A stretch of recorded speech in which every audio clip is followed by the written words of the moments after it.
Okay. organization. Thanks, Carol.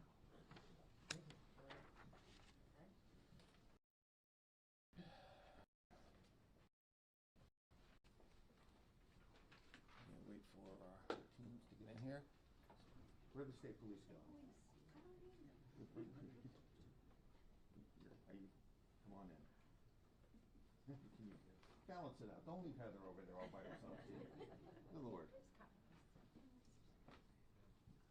All right. Since one of the state police shy. All right. Welcome, everybody. This day has been a long time coming. And I think that by the end of our presentation today, you'll understand why. I'm going to try to move as quickly as I can, but I'll give you warning that for those of you who have seen the report, it's a long report. It nears 300 pages. The appendices about the same volume. I'm going to move as fast as I can, but this could take a little bit of time. Before I begin, rather than wait to the end, there are some people who really need acknowledgement. There are many survivors that you've heard from, I'm sure, in the past. You'll hear more from in the future. Some are referenced by name in the report, some are not. Not every survivor wanted to be named. We know there are survivors of clergy sexual abuse in Rhode Island that still haven't come forward. And that is just the reality when these crimes are committed. But I want to start by recognizing the survivors that are in the room, and they are Dennis LaPrade, Claude LeBouf, and Robert Houlihan. They're here. All three of you have my gratitude for your courage and bravery in working with us and putting this report together. And it really means a lot to the team and to me that you're here. So thank you. I also want to thank, as I mentioned or implied a minute ago, I want to thank the survivors that are out there that are not in the room, those that we know of and those that we don't. Know that we spent the time to make this report as strong a work product as we could because we felt like you deserved it. And none of us on the team that put it together, between the state police and our team, myself included, wanted to issue a report that did not do the crimes and the survivors justice. I also forgot to mention two survivors. I didn't forget. It's the wrong phrase. I neglected to mention. But they are very much on my mind because they are good friends of mine. And they are Dr. Hub Brennan and Dr. Ann Webb, who I have walked this journey with. We've walked it together in many ways. Hub, where are you? There you are. And Dale, Hub's wife. I remember, Hub, when we sat down, I think I was still running in a coffee shop in Jamestown, and you told me, I wasn't sure why we were meeting, I think at the time. I knew you were a physician, and I thought we were going to talk about healthcare, and we talked about this, and the impression that you and Ann have made on me in that 8+ years now. Just know that our conversations will stay with me for a very, very long time. And I'm grateful for your friendship. I want to thank Carol McEntee, who's been a fighter here, has yelled at me for not moving fast enough on many occasions, sometimes right in this room. And I hope, Carol, that you've now seen the report, and I hope that it's something that you're proud of, and you are a part of it for sure. Mark McKinney, you've been a champion on this issue, and a friend. Both of you have been good friends to me over the course of my political career. I'm grateful for that and your keen interest in this issue here. The legislation that you've sponsored and have championed is legislation that you'll see we refer to in our report, that we recommend passage of, and we'll come back to that a little bit later. All right, so Here at the office, when we started this back in 2019, pre-COVID, if you can believe it, it seems like another lifetime ago. There have been a series of people that have worked on this matter, on this report, and I'm going to read from the bottom of the list to the top because in some ways it's chronological. So Chris Joseph, who actually went to high school with my eldest son and grew up in South Kingstown, needed a job after college, and really smart young man. I think he went to Boston College, if memory serves. And anyway, I mention him because he was the first person that we put on it who was not a lawyer. He has since gone to law school and is practicing law, so that gives you a sense of how long this has taken. So I guess I'm in a sense, casting a little shade at myself by saying going through all that. But Chris really got this rolling. Wyeth Taylor worked on this as a paralegal. She's now writing novels. So Wyeth and Chris, you're out there somewhere, and thank you. Ryan Holt, a former Special Assistant Attorney General in the office. My first legislative aide worked on it. Aidan Giusti worked on it. Farron Fuqua, who's a policy analyst, has helped on this report. Allison Fonseca, Jonathan Burke, Steve Dambrook, Penelope Murphy, Sean Malloy, Andrea Morrow, Patrick Dolan, and last, but most important, Adee Goldstein, who has marshaled this project from the beginning and has worked countless hours on it herself. I also want to acknowledge the state police led by Lieutenant Heather Palumbo. We have other members of their special victims unit here, Detective Austin Leverrier, Detective Leverrier is here, Detective Lindsay Lord, Detective Sergeant Kyle Draper, who's done a ton of work with this office on important cases over the years that I've been Attorney General. So, all right, so with that, we'll get started. All right, so some of you may have seen this slide as we were getting ready to start. The bottom line is, as I'll get into, is this report was done by recreating history from a lot of documents that the diocese produced to us. We did not have the benefit, as I'll get into, of speaking to diocesan witnesses. So the team really had to go through over 250,000 pages of records, get them organized, go through them, understand them, piece them together to be able to tell this very complicated 75-year story. The contents of the report, we'll just go through the overview here. There's a letter from me to the public that I won't really spend any time on. It's there for folks to read if they like. There's an executive summary.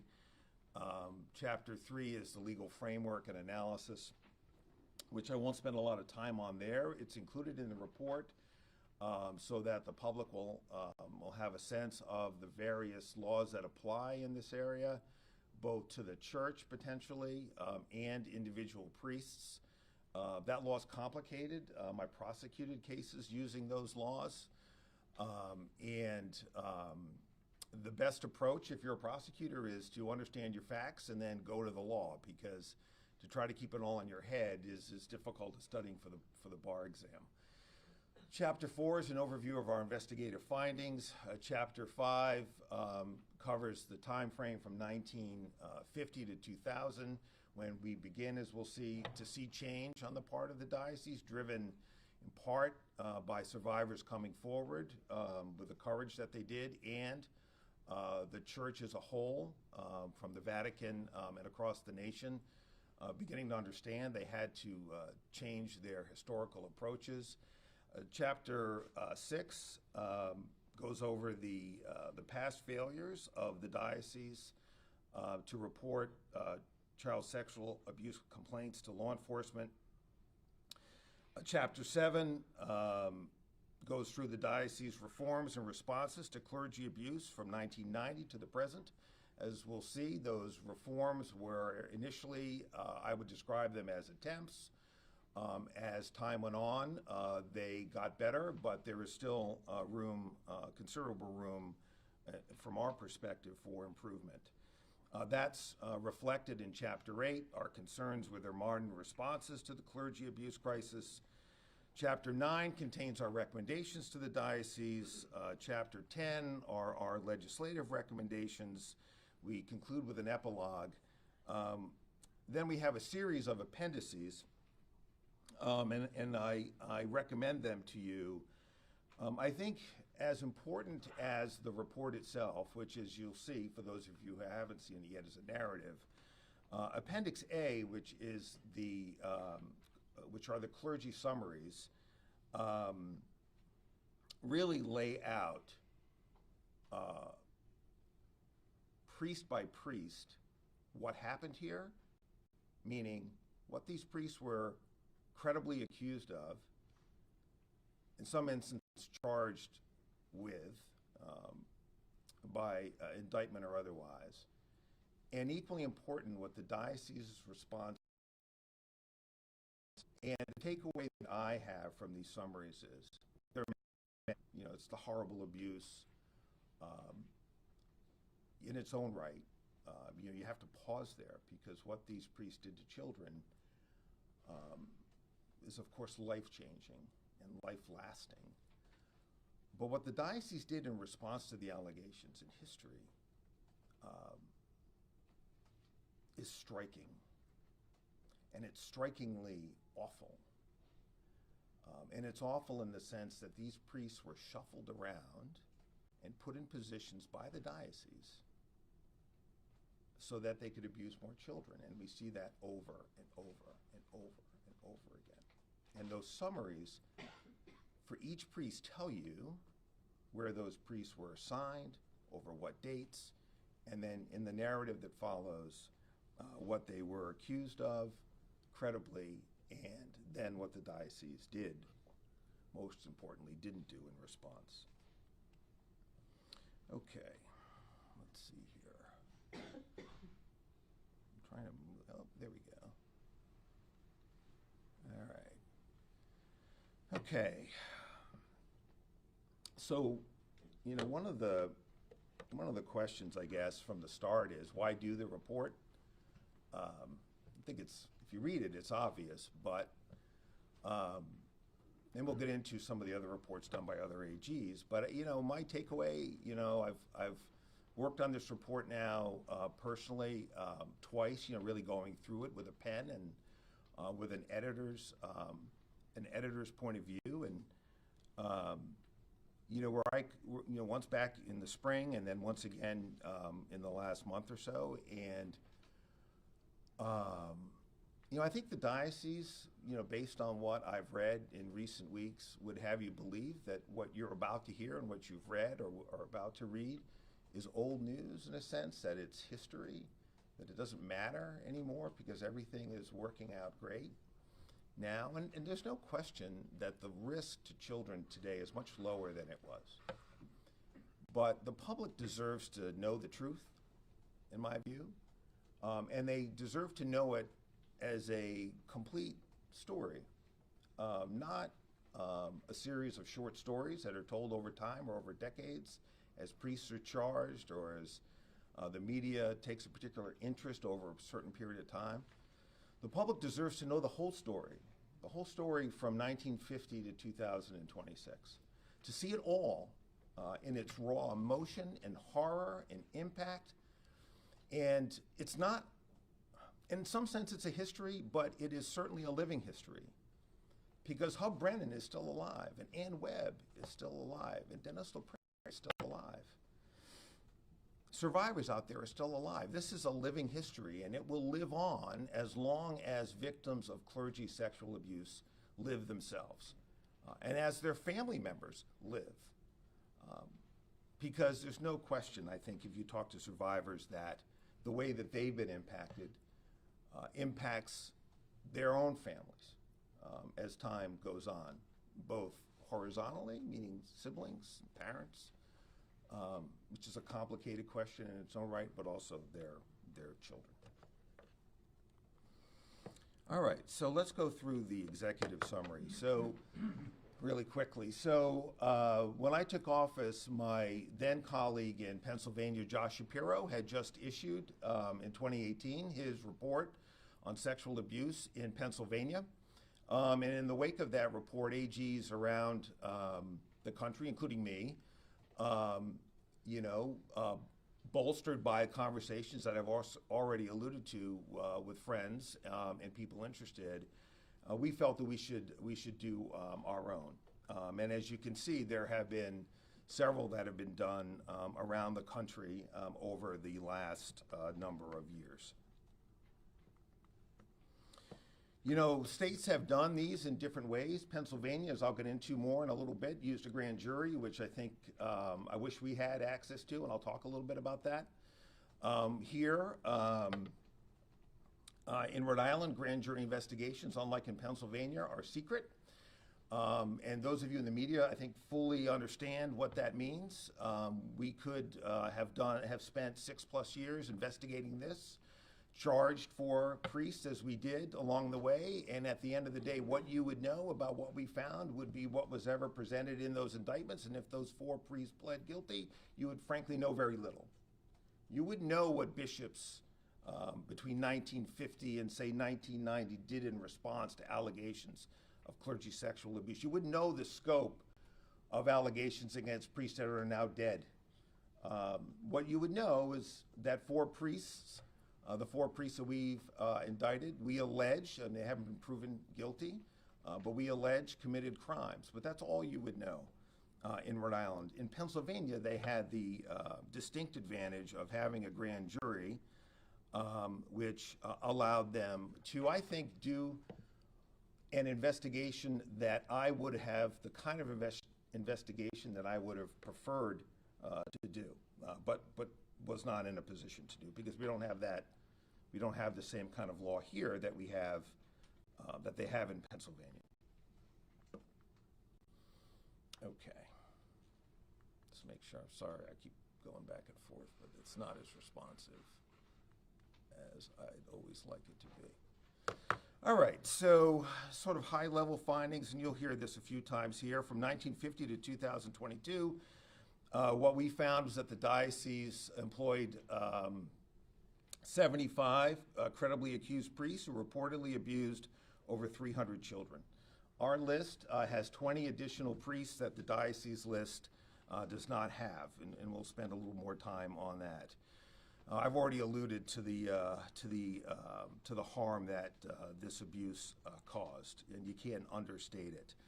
And historically, what we saw, particularly under Bishops Gelano and Bishop McVinney, was that this clergy abuse was concealed.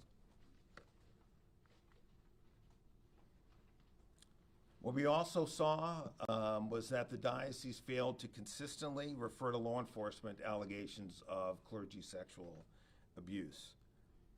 And while the situation has improved considerably, we believe, as I've said earlier, that more work is necessary. And we propose reforms to the diocese that will advance transparency, accountability, and public safety.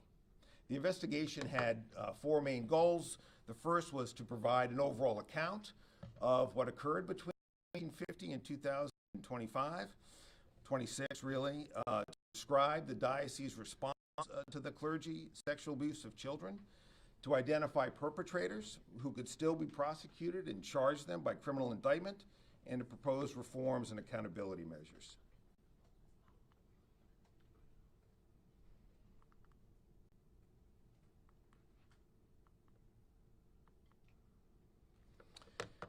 Yeah, I already mentioned the amount of records that we looked at, 250,000 pages. That's a lot for those of you who haven't done a document case. Join a large law firm, as I did at the beginning of my career, and you'll certainly appreciate how much work that is. We talked to, or had either talked to or exchanged with over 150 confidential contacts with survivors. We talked to a lot of people that were impacted by this clergy abuse scandal. And as I mentioned, be charged for new cases. We added a quote here from the report. And I think it's important, my takeaway from this quote and why we put it in the report and why it's in this slide deck is, and I'll talk a little bit about it more as we get towards the end of the report, but I feel like for what my view is worth, if you're the Diocese of Providence and you're listening, is this is a scandal that you need to own and you need to fix. And we can't slow walk solutions, and we can't slow walk justice, and we can't slow walk compensation, and we can't slow walk help. We have to own it. You have to own it. The diocese has to own it, the way other dioceses around the country have begun to own it.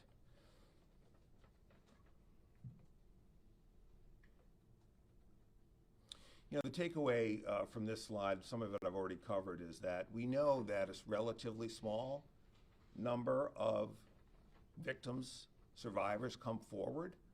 And so the scope of the abuse that we're about to cover is likely much larger than what we were able to establish. And so the office may at some point update this report. One thing we see, and we'll get into it a little bit later, is that allegations, credible allegations of clergy sexual abuse often come much later. And so we won't know the extent to which this problem has been fixed, potentially for another decade or more, because survivors will still come forward and are still coming forward. And that's why I said earlier, this is really a living history, both because survivors still live and their families still live, but also because the fallout from the diocese's failure to protect children, we may see more fallout from that in terms of additional survivors in later periods of time than we see right now. Hopefully we don't, but we could, because we just don't know when those survivors will come forward. All right, here's the legal framework, and I'm really going to move quickly through this. The bottom line is that for individual priests, one of the challenges was, are they alive? And still, obviously, if you're not alive, you can't be prosecuted. So because much of the conduct here was back a number of years, identifying priests that were still alive and against whom we could build a case to prosecute was a challenge. That doesn't surprise me for a lot of reasons, but we did look at, obviously, wherever we had an allegation and we had a priest alive, we considered whether or not we could make a case. One of the challenges was availability of witnesses. Another challenge was, in some instances, statutes of limitations. Not always, because for some crimes against children, there are no statutes of limitation. For sexual contact as opposed to penetration, however, there is. So not to be overly graphic about it, but let's face it, these are graphic things we're talking about. Sexual contact, touching, for example, of the genitals of a child, in some instances is subject to a far too short statute of limitations, which we have been trying to change in the General Assembly now for some time. I believe we've gotten it, I don't want to fault the chamber here, but we've gotten it through one of the chambers, but not the other. I believe we've gotten it through the House, but not the Senate. Mark, I know you've been a champion of it, or I hope you have. You're always on the right side of these issues, so that is certainly something that would be helpful not only in this context, but in many, many others. But the statutes of limitations here were also an issue with respect to bringing cases against priests, which is why we were only able to bring four important cases for sure. But when you consider that we added 20 additional priests to the diocese credibly accused list to get it to 75, yet we're only able to bring 4 individual cases. Again, most of that was because those priests were deceased. With respect to the diocese itself, we looked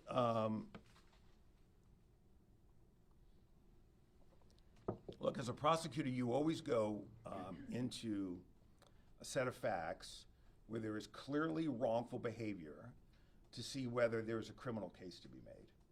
And so here we looked at cases potentially against the priests themselves, and then we looked whether the diocese or its leaders could be held individually responsible. Now, certainly institutions can be held criminally responsible. I was involved in a case where Lincoln Park, now Twin River, was criminally charged by the U.S. Attorney's Office when I was there, the case I worked on, and convicted and fined. And so the diocese as an institution potentially can be charged with a crime, as can leaders of the diocese. The challenges there were numerous. Among them were to bring a case against an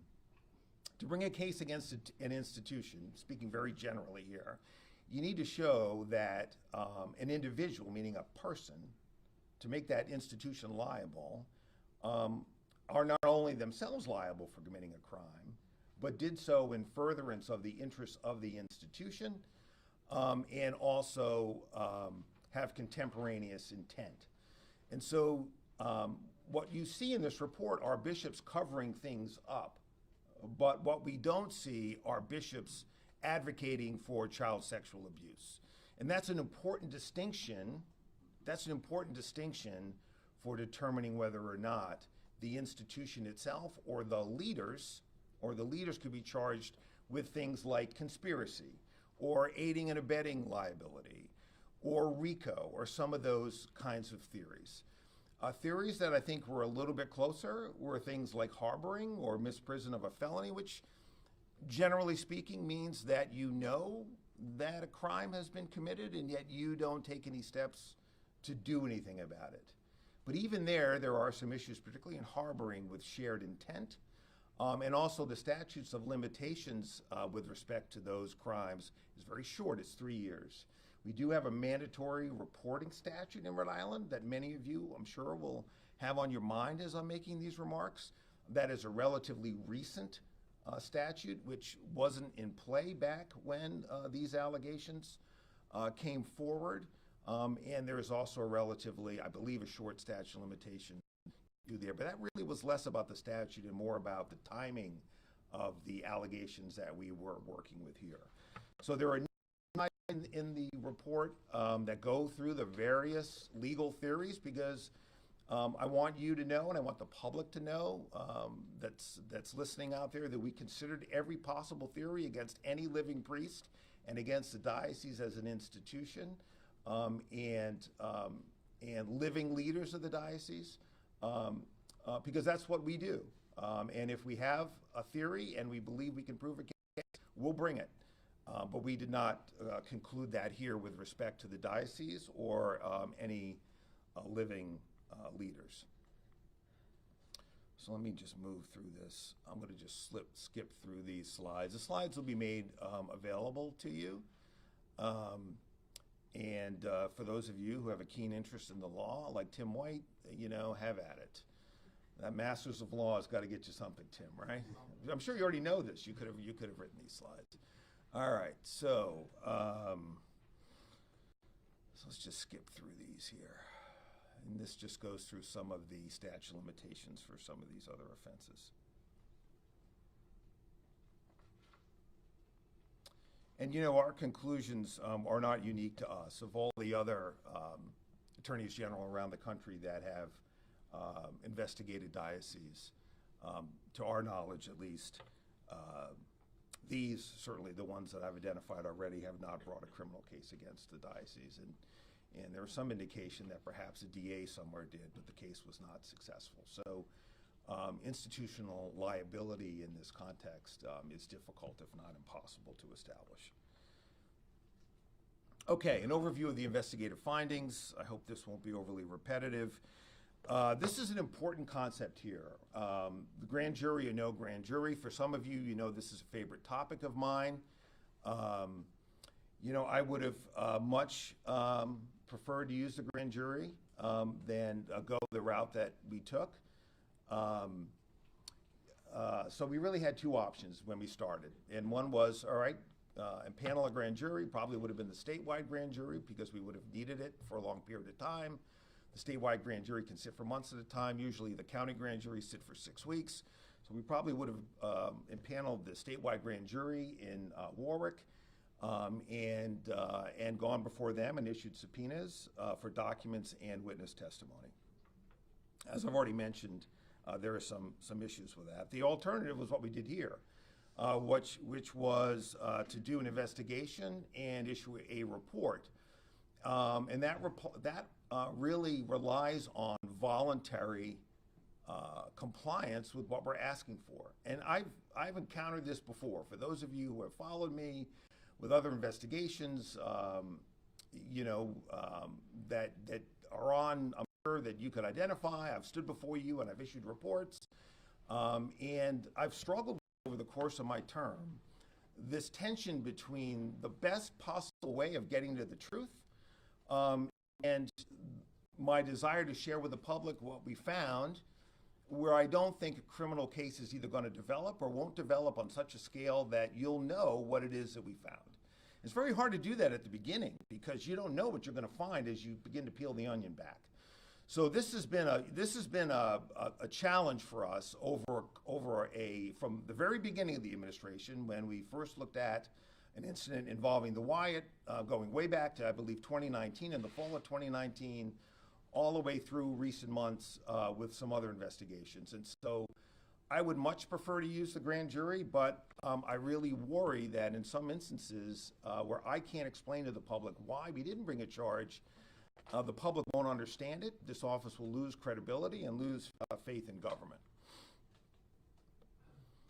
So the advantages of the grand jury, just really quickly, it's compulsory. So if we ask the diocese for records and they don't produce them, they've got to produce them. We go to court, get an order, they got to produce them. If they don't produce them and we find out that they're hiding them from us, we can ask the court to hold them in contempt. It's a really powerful means of getting records. It's also a really powerful way of getting witness testimony. You know, lawyers get records and they want to ask witnesses about what those records mean. And you're going to see this from some of the things we're going to go through here. You know, there are a lot of records here that were not woven together by the diocese. They're individual files about individual priests, and weaving it all together for the team was really difficult. The easiest way to get that done and the quickest way to get that done is to take those records and identify the appropriate witness and sit down in front of them in a grand jury context and ask them about those documents. We didn't have that ability to do that here. And that testimony is under the pains and penalties of perjury. And if you just go back to the Washington Bridge oversight hearings, recall the difference between the first oversight hearings that didn't have an experienced prosecutor asking the questions with respect to my General Assembly colleagues, and the witnesses weren't under oath. With the second set of oversight hearings, where you had an experienced prosecutor asking the questions, and the witnesses were under oath. From where I sat, a big difference, and I think the public came away with at least more answers than they got with the first hearing. It's a good example of experienced prosecutors asking questions while witnesses are under oath is a really effective means of getting to truth and confronting them with documents where the narrative doesn't fit what the record in the document shows. And of course, when somebody refuses, you can immunize them and force them to testify, right? You don't want to immunize potential defendants necessarily, but you can certainly immunize witnesses who may be trying to protect other potential defendants. No opportunity to do that without a grand jury. Now, we've tried to fix that with our grand jury report bill that I put in every year that I've been Attorney General, because I could kind of see these things coming. As I began to think about running for office. I hope that this will be yet another example of why we need this statute, and why it's not something to be feared. It should only be feared by people who are doing things, candidly, that they probably shouldn't be doing. We should, if we want an inspector general, we want this statute. If we want a strong APRA, we want this statute. The ability of an attorney general to write a report like this and have the full powers of the grand jury with due process protections for those named in the report, is really critical to getting the best product, and the best product leads to the most truth. Did I go the wrong way? I did. All right. And this, of course, is a disadvantage that I've gone through it. This is a disadvantage of the grand jury. It's just, as it currently exists in Rhode Island, without that report statute, which would allow us to do a report and release it, this is what we end up with, which it doesn't satisfy anybody. Okay. These are the current bills. So House Bill 8078, the Senate bill is pending introduction. I hope Mark will champion it. You know, it's time. Excellent. It's more than time to get this passed. It will lead to good and better government. There is absolutely no doubt in my mind. Okay, so the fork in the road, we didn't take the grand jury route for the reasons I've articulated, so we did this instead. This is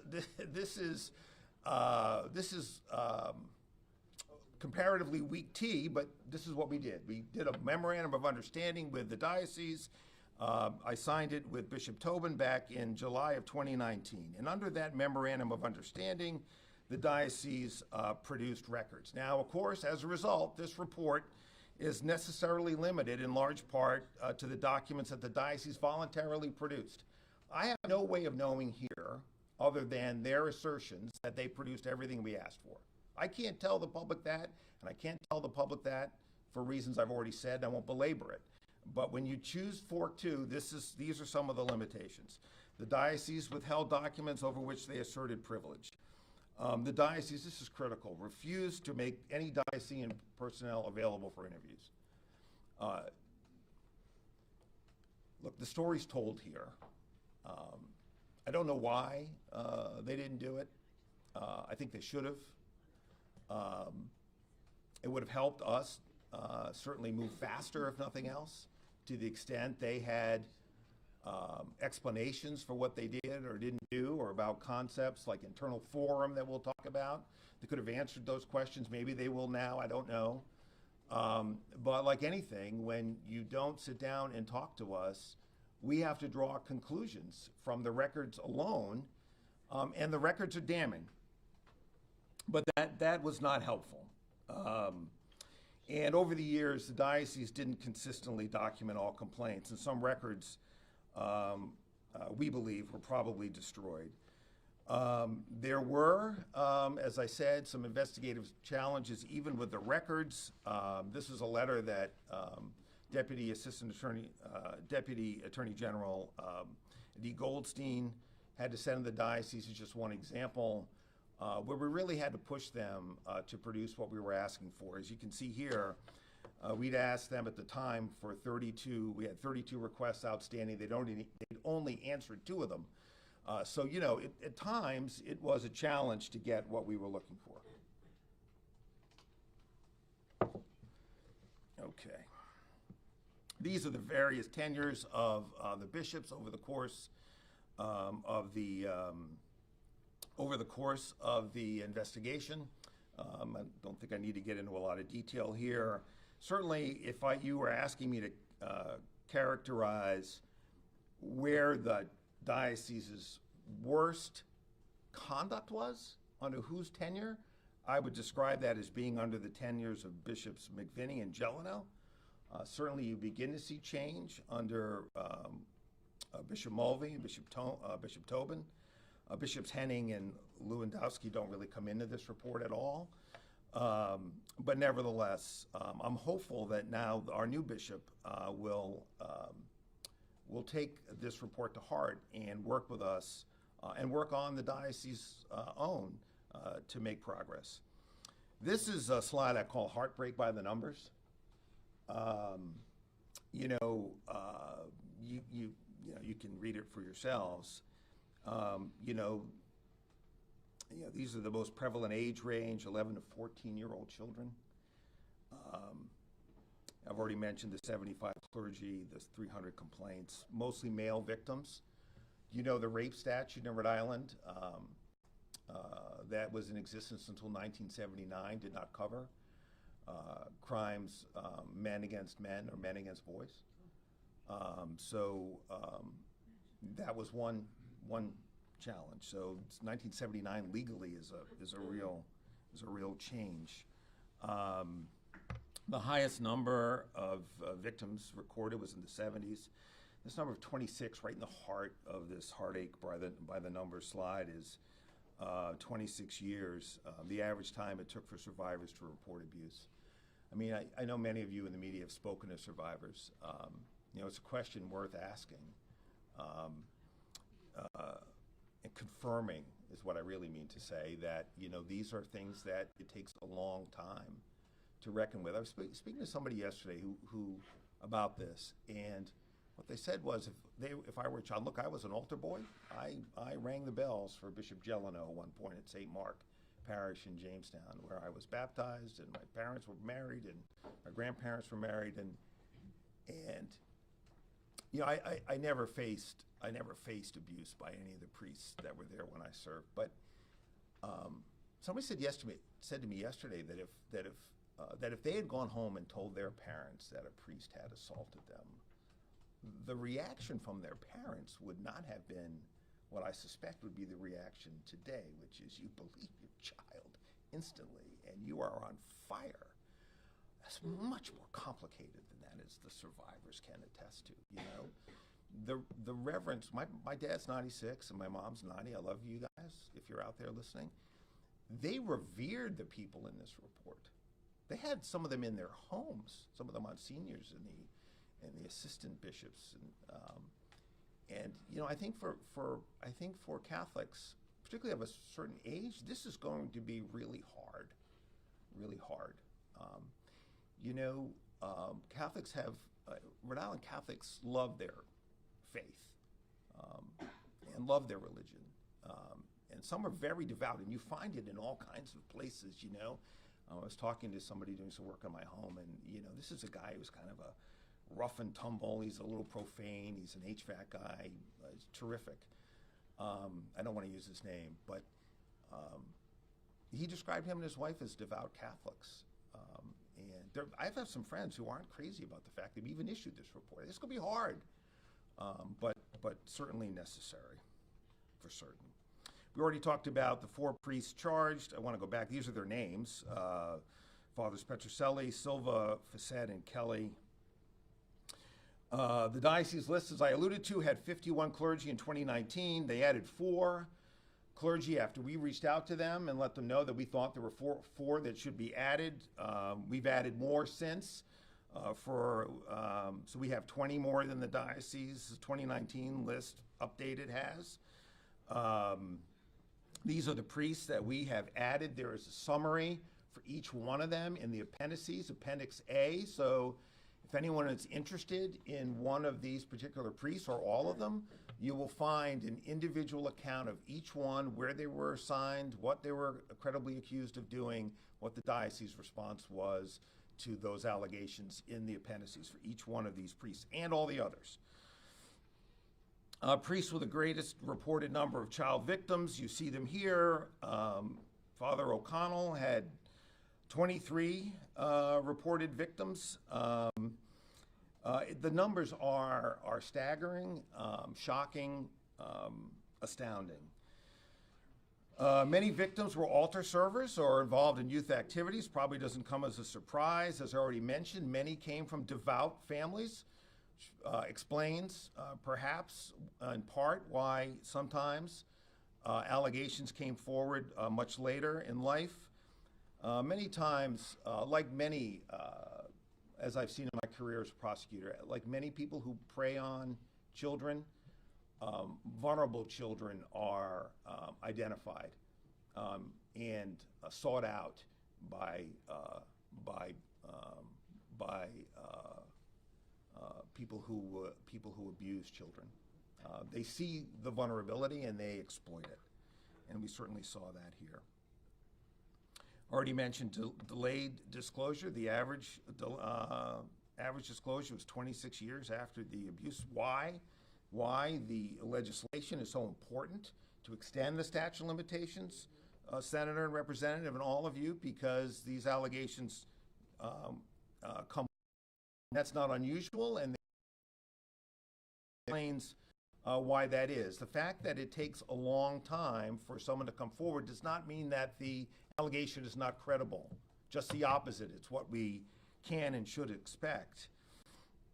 And only about 10 to 15% of child sexual abuse is ever reported to authorities, which is why we think that the true scope of this abuse over history was very likely much larger. From the survivors that we spoke to and had contact with, many had behavioral health and physical difficulties as a result of the abuse, and that continued into life.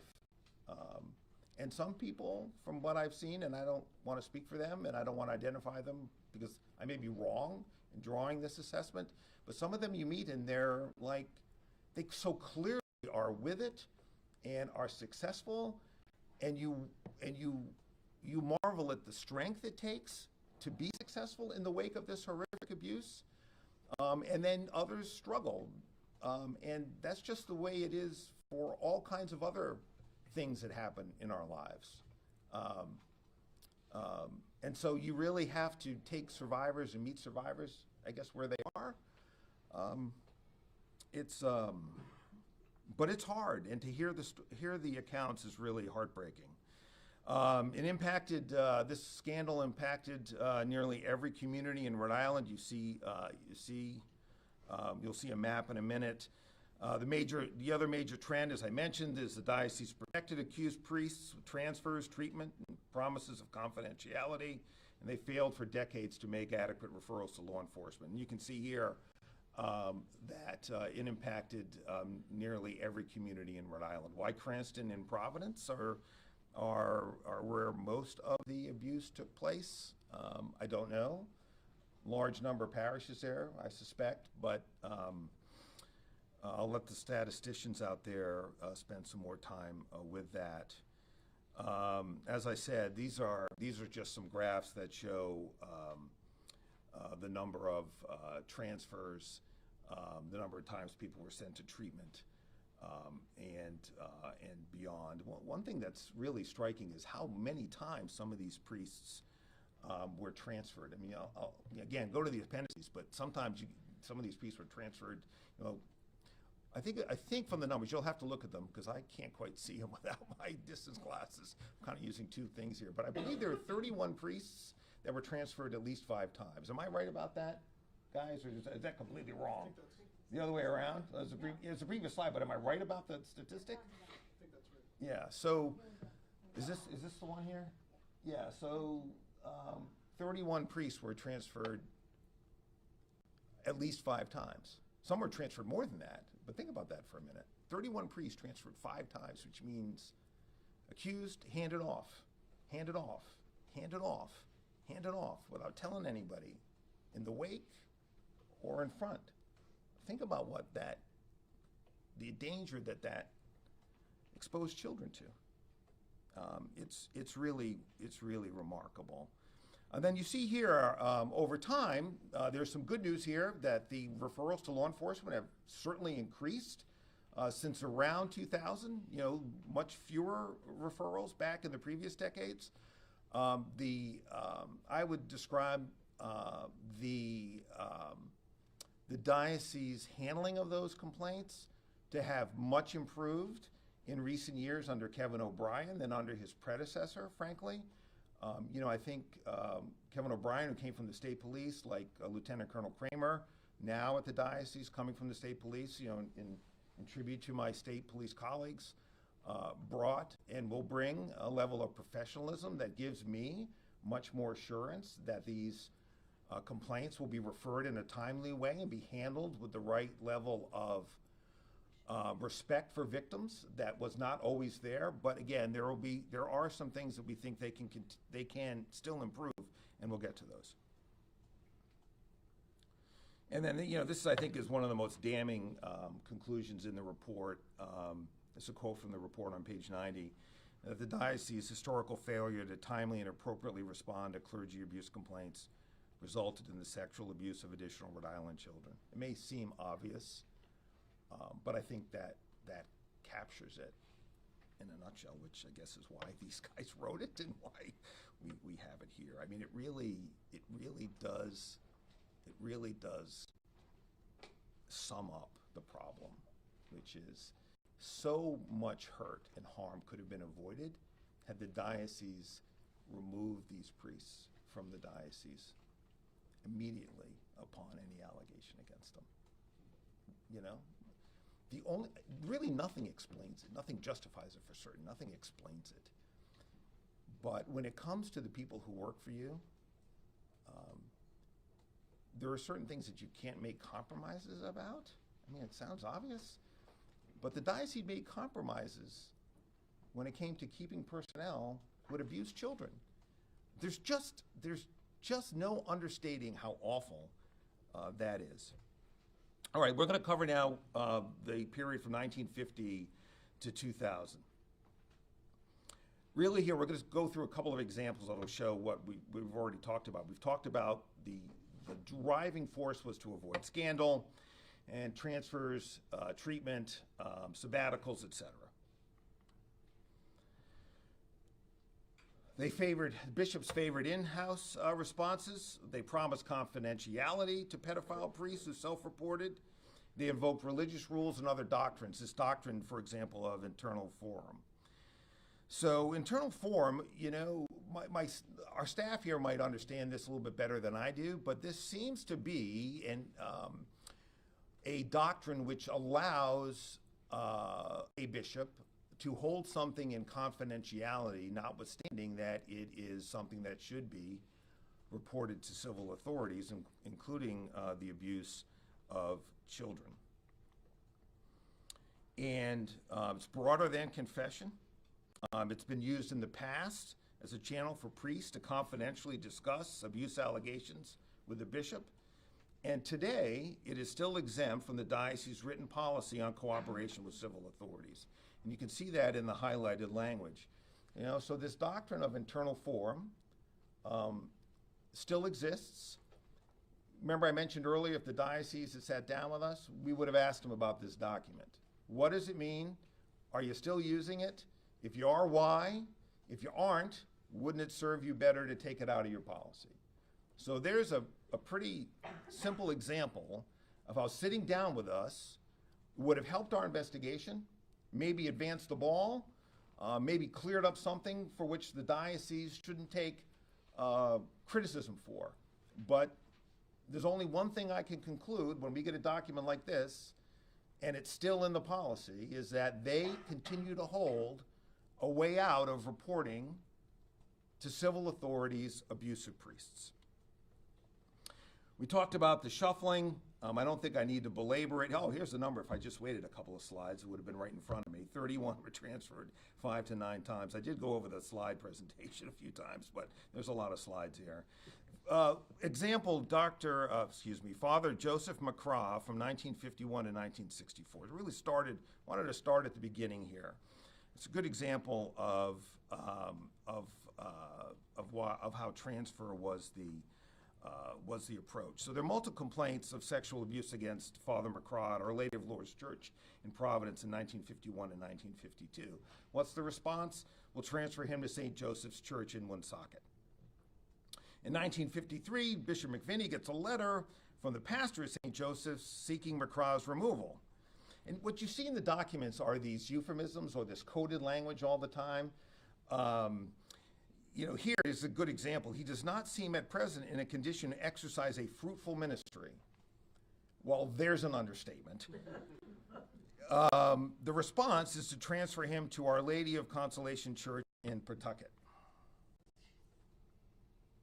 Okay. All right, so when he's transferred to Our Lady of Consolation in 53, this will be his second transfer, you'll understand by this appointment that it is no vindication of your erratic and intolerable conduct. So let's not pretend that Bishop McVinney didn't know exactly what he was dealing with. If I receive any more complaints about your conduct, I shall be forced to remove you from the rolls. Bishops knew. Bishops knew and did nothing. Worse than nothing, they transferred priests. But it continues. In 1955 to 1956, while Macraw's still assigned to Our Lady of Consolation, 2 boys reported in sworn affidavits that he served them alcohol before attempting to abuse them at his summer home. The response from the diocese, a 4-month suspension, followed by transfer to a home for convalescents in Newport. In 1957, he requests a new assignment, having done penance and atonement for 2 years. The response, transfer to the Brothers of the Sacred Heart in Burrillville. Remember Burrillville? Remember that? If you go back and look at that map we showed you, we noticed it when we were going through the slideshow last night together, the team and I. There's a lot of reported cases from Burrillville, and Macraw may well be responsible for that. I can't tell you, but here's part of the problem. By March 61, Macraw is suspended yet again. He's moved to a priest's home in Montreal. He admits at this now to McVinney moral touches, but pleaded for removal of his suspension. The response? In September of 61, he's sent to St. Anne's Church in Woonsocket as an assistant pastor. He remained there in active ministry until 1964. The diocese didn't include Father Macraw on its list of credibly abused clergy until we reached out to them and suggested that perhaps he would be a worthy addition.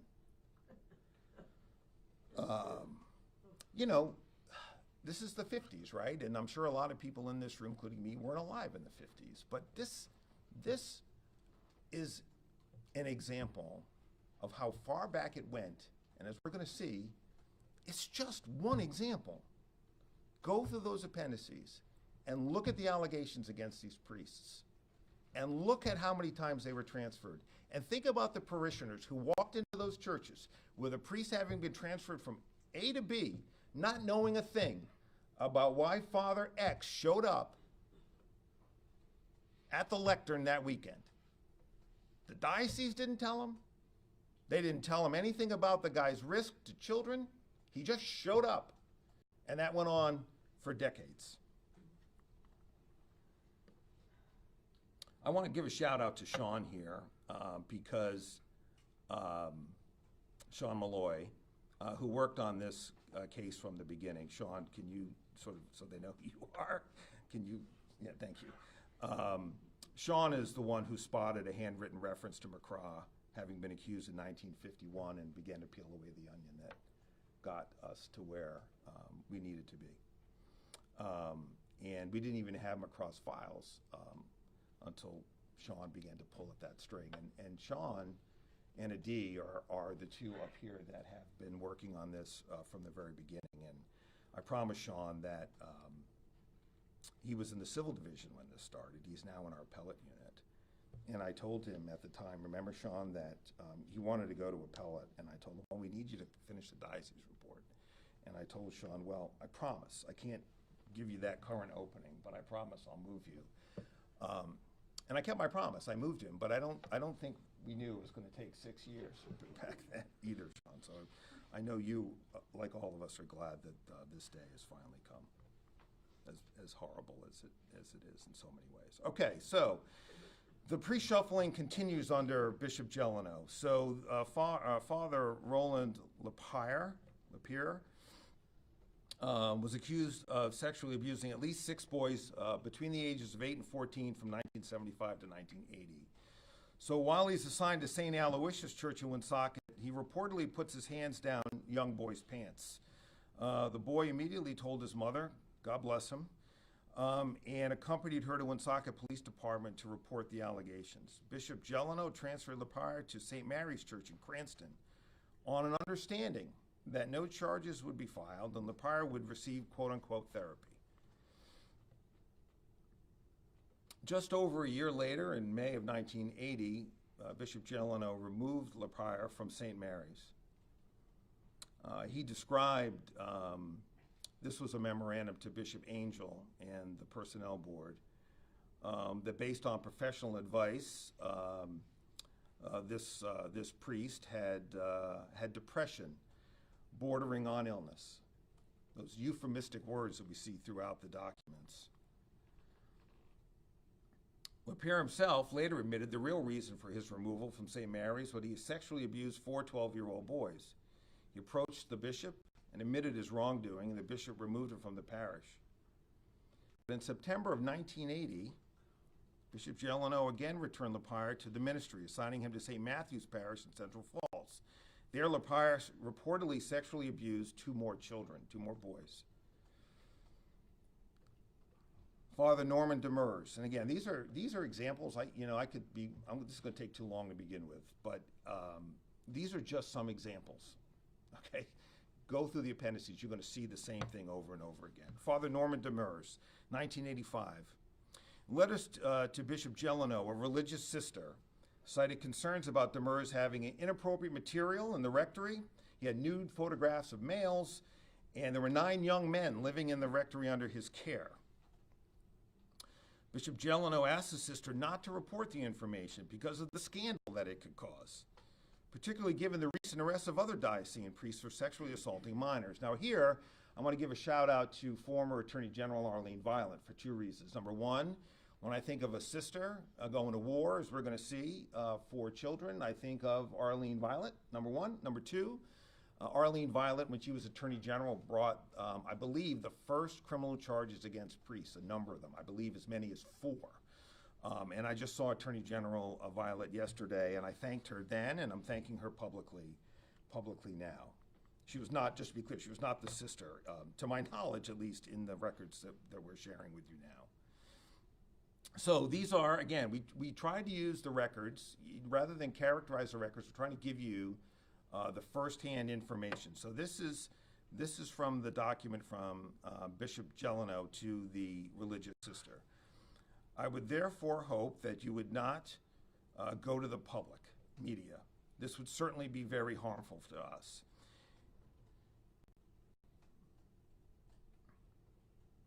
It is my commitment now, this is a bit lower, that by bringing it to my attention, you have fulfilled your responsibilities. So what's the bishop doing here, respectfully? He's telling the sister, I got it. I got it. Well, this is why I think of Attorney General Violet, because if she's not the sister, and I know that she's not, at least I think she's not, she certainly had Arlene Violet's spirit, because she wrote back to Bishop Jeleno, and she gratefully acknowledged his letter, and stated, and said that you stated that you have fulfilled your responsibility, and I would ask you to leave the rest in my hands. This is great. On the contrary, my responsibility is not fulfilled until such time as you have taken action to meet the many spiritual needs of the parish. Assurances are not enough. To do nothing is to permit situations to continue. And if only the diocese, over this course of history, had taken the approach of that religious sister, we likely wouldn't be here today. And many, many, many children would have been spared this horrific abuse. Nevertheless, Father Demers remained in ministry until his 2002 suspension, accused of abusing at least 11 boys and young men, including several after this 1986 episode. We talked a little bit about spiritual retreats and sabbaticals. This was the notion that you could fix a priest who was abusing children by sending them out for treatment or counseling, and then when they came back, they would be perfectly fine. B. Samuel Torillo, Father B. Samuel Torillo is a good example. There are records from the diocese back in the 50s that the diocese learned of, but withheld from local authorities, abuse allegations against him from 52 and 53.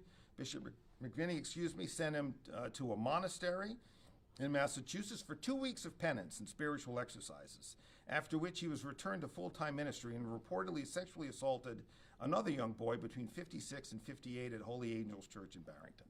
So the 2 weeks obviously didn't work, and the notion that it would is at best head-scratching, even though it was in the 50s. It continued, of course, into the 70s. Father Alfred DeRosiers, in March of '93, actually the abuse happened in the 70s. There was an allegation against this priest that he had repeatedly sexually abused a woman when she was a 15-year-old girl 2 decades earlier. Bishop Gelano met with Father DeRosiers, who admitted to having, having an affair with a 15-year-old child. In response, Bishop Gelano arranged for a sabbatical at Boston College. I'm sad to say, my alma mater. Bishop Gelano, notwithstanding that this priest had admitted to having an affair with a 15-year-old child, 15-year-old girl, he nonetheless vouched for his admission to the program and said he was in good standing. As you'll see in the report, Boston College, when they learned the truth, took a very dim view of what the bishop had done. The diocese sent at least 21 clergy with documented allegations of child abuse to treatment centers for evaluation and treatment. Many were returned to service, and several were accused of abusing additional children after they were put back in the ministry. Here's another example, Father Robert Marcantonio. In 1970, following accusations he had abused 10 to 15 different boys, he left St. Mary's Church in Cranston and fled to Iowa. When I read those words, I'm trying to imagine what fleeing to Iowa under those circumstances looks like. But he was receiving treatment from a psychiatrist who was also a priest. Instead of contacting authorities or seeking Marcantonio's removal, Bishop McVinney expressed his support for Marcantonio to his therapist. I would hope that you could be of some help to him. However, he'd already been seen in the diocese, and both of those experts had expressed the judgment that he is, quote unquote, incurable.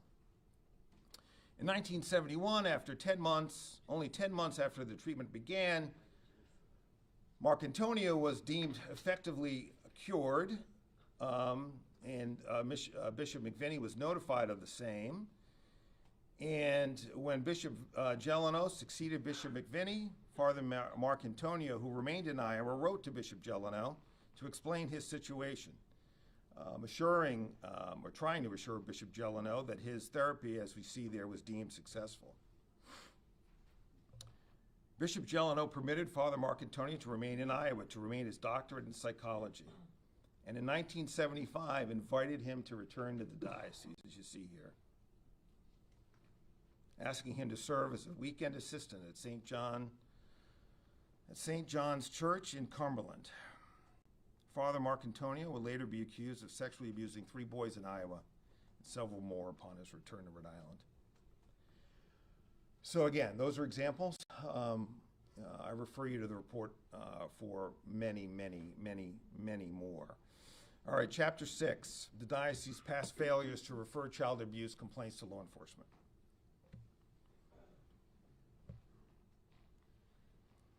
Okay. So going through the records, we could not find a documented referral to civil authorities, meaning law enforcement, until 1989. Until 1989, nearly 40 years into our review period, was the first documented referral to law enforcement, notwithstanding what we have seen from some of the examples going on now for nearly 40 years. This obviously prevented clergy from being criminally charged in real time over that period of time. And rather, the bishops allowed these priests to remain in the ministry with little to no oversight and access to more children. And we'll come back to the lack of oversight in a little bit. This is the evolution of referrals to law enforcement. So you can see that there are very few from 1950, and we'll see in the graph on the next slide, to 1990. And then things begin to pick up in the 90s. There's a letter, I think a watershed moment, again, to give a shout out to one of my predecessors, is when Attorney General Peter Kilmartin signed a letter of understanding between the diocese and this office, where they would immediately refer allegations of clergy abuse to law enforcement. One of the things, and we've seen a little bit of this in the context of allegations against teachers in recent years, where the first instinct is to investigate rather than refer it to law enforcement in the first instance. And that's always a mistake. Law enforcement should be involved right from the beginning so that we can begin to build the strongest possible case right away. Okay. So things have greatly improved. So you see here the reporting by decade, reported abuse by decade has gone down significantly. Again, one of the things, there's a tail here, so we won't know whether these numbers will hold, I think, for additional decades, based on the average that we found, 26 years to come forward. So there's some abuse from, the 90s and the 80s that, if I'm doing my math right, that still may come forward, the 2000s, early 2000s, and beyond, we'll see. But certainly referrals to law enforcement have gone up dramatically, and that's to the diocese's credit. There was inconsistent reporting into the 2010s. Between 2000 and 2010, we found that the diocese still referred only half of the complaints it received to law enforcement. So, again, to the extent that the diocese would paint this report as rehashing old news, I don't view that as old news. I mean, that's within this century. And up until 2010, just 15 years ago, we were still only getting half of the number of complaints that the diocese was getting, meaning we being in law enforcement.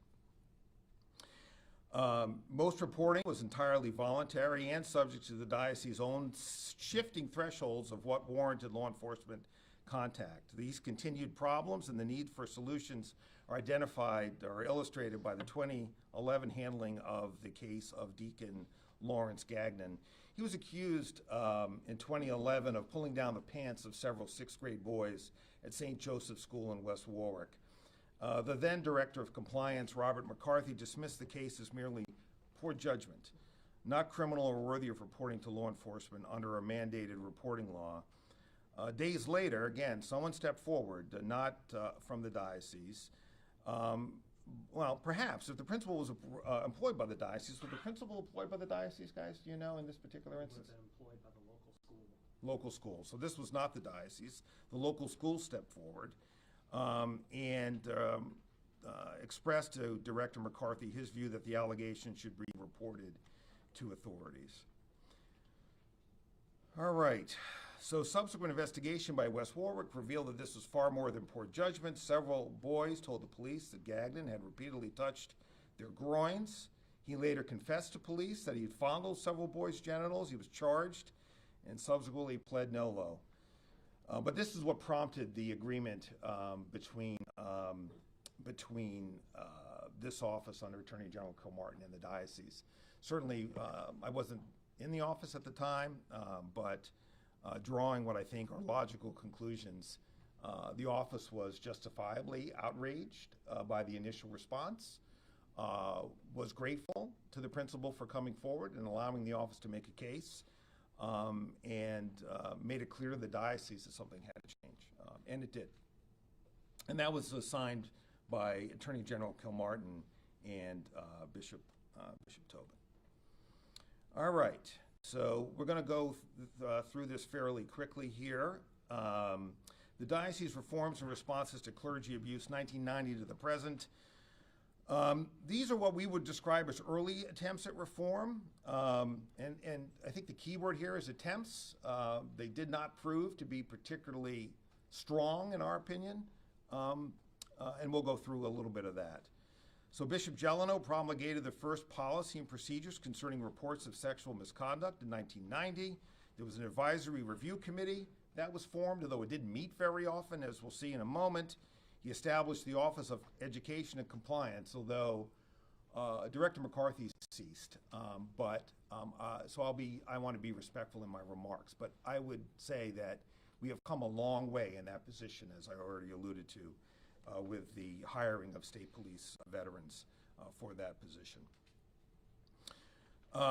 These are the policies and procedures that Bishop Jeleno began, but one of the weaknesses was it didn't apply to physical touching of non-intimate body parts or non-physical sexual misconduct, including grooming behaviors, which we'll come back to, and it was required strictly internal reporting. It neither required nor encouraged referral of complaints to civil authorities. So you can see the weakness there. I already mentioned this review committee, which didn't meet. From what we could find from the records, only twice. Again, we didn't have the ability to sit down with any members of the diocese. I don't know that any of them were still around who would have been able to tell us whether this committee was more effective than it appeared to be from the records, but it didn't really appear to us to have much of an impact. And then the Office of Education and Compliance. This is the internal investigative arm of the diocese.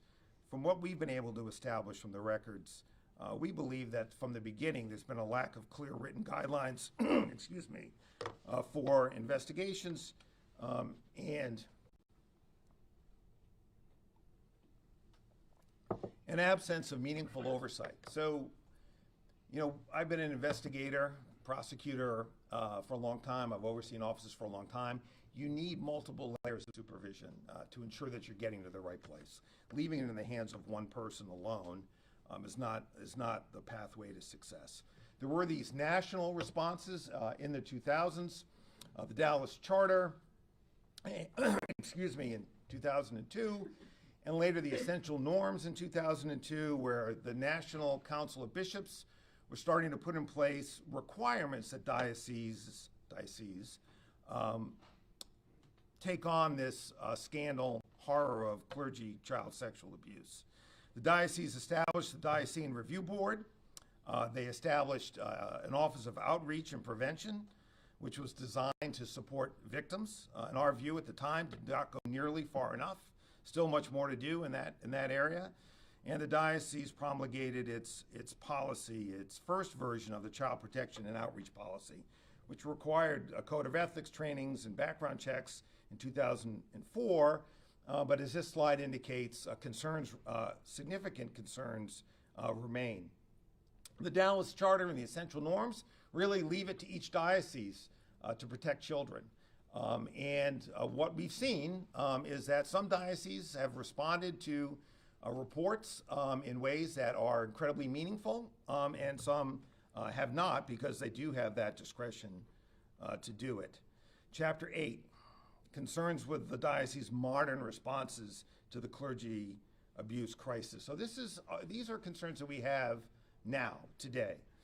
Again, we still believe that that at least at the beginning of this time period of 2000 forward, there continue to be inconsistent and inadequate investigations. Again, improved for sure, but still room for improvement. There has been a failure to document review board determinations. This review board, which oversees or is supposed to oversee, among other things, investigations into clergy sexual abuse, made a decision early on not to document their meetings. And of course, so that has prevented us from determining how effective they are in overseeing the actual investigators on the ground.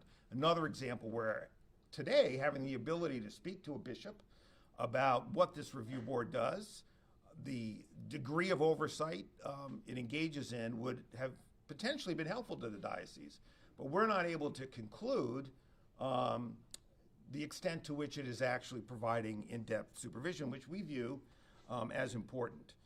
The diocese is still making limited referrals to the Vatican, as we'll see in a moment, to have priests removed from the ministry, especially under Bishop Tobin. We don't believe there is adequate monitoring of credibly abused priests, and we do believe that there is a continued lack of transparency and accountability. We also believe that there's a failure to identify and appropriately respond to grooming behavior, meaning behavior by priests that ought to cause a red flag. The report documents one such incident in recent years, very recent years, where in the confessional, a priest was asking children about their sexual activity. Certainly, from where we sit, a red flag should have been to the diocese. It was only after pressure from the media, from parishioners, and I'm not sure from this office, I suspect from this office. We've certainly pressured them in a lot of ways. I can't keep them all top of mind. Did we pressure them on this point, friends? Yes, we did. I thought we did. Did they take steps? But we still think this is kind of a big hole or a big blind spot in how the diocese approaches this risk of potentially ongoing child sexual abuse.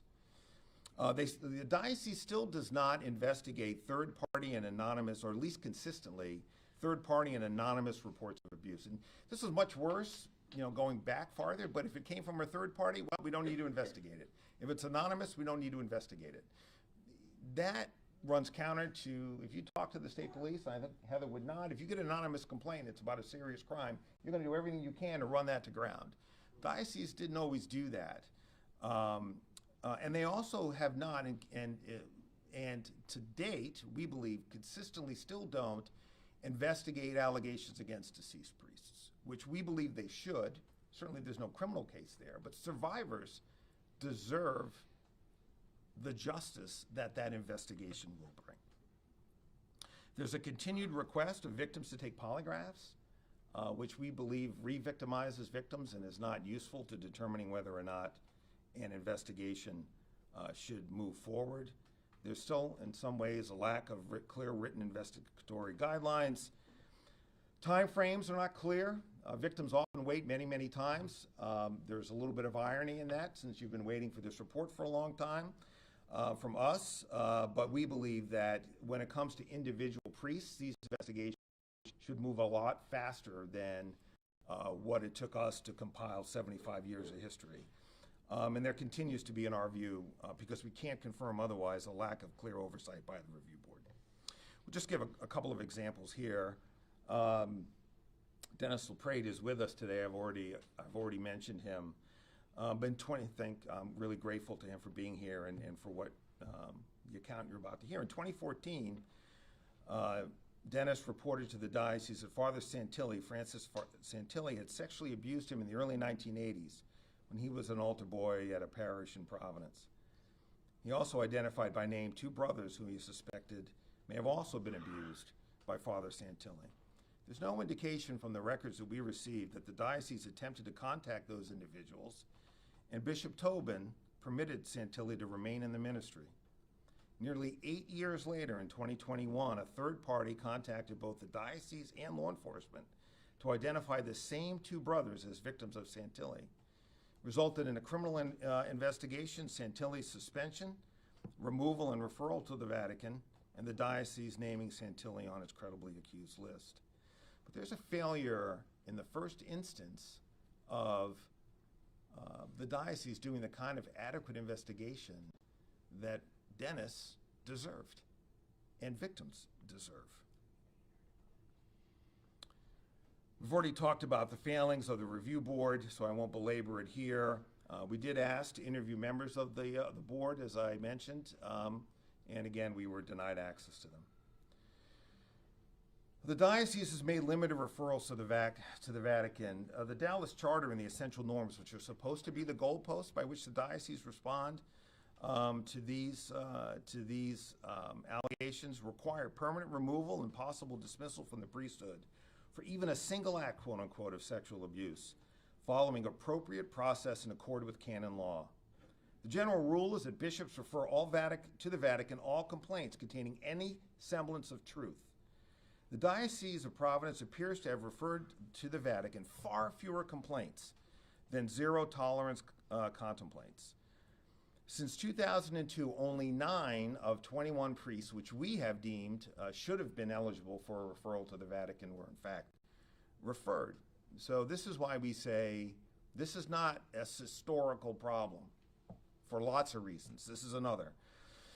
Among the limited cases referred to the Vatican, Bishop Tobin repeatedly sought leniency for credibly accused priests, recommending against their removal, and instead suggesting a life of prayer and penance. For each of Fathers Timothy Gorton, Barry Meehan in 2013, Gorton was in 2012, John Allard in 2013, and Samuel Torillo just 10 years ago, Bishop Tobin told the Vatican, "I do not believe," quote, same language each time, "I do not believe Father to be a danger to young people." And here they all are for each priest. It's the same language. At this time, I do not believe Father Gordon to be a danger. I don't believe Father Meehan to be a danger to young people. I like to think it's not cut and paste, but well, I'll let the words speak for themselves.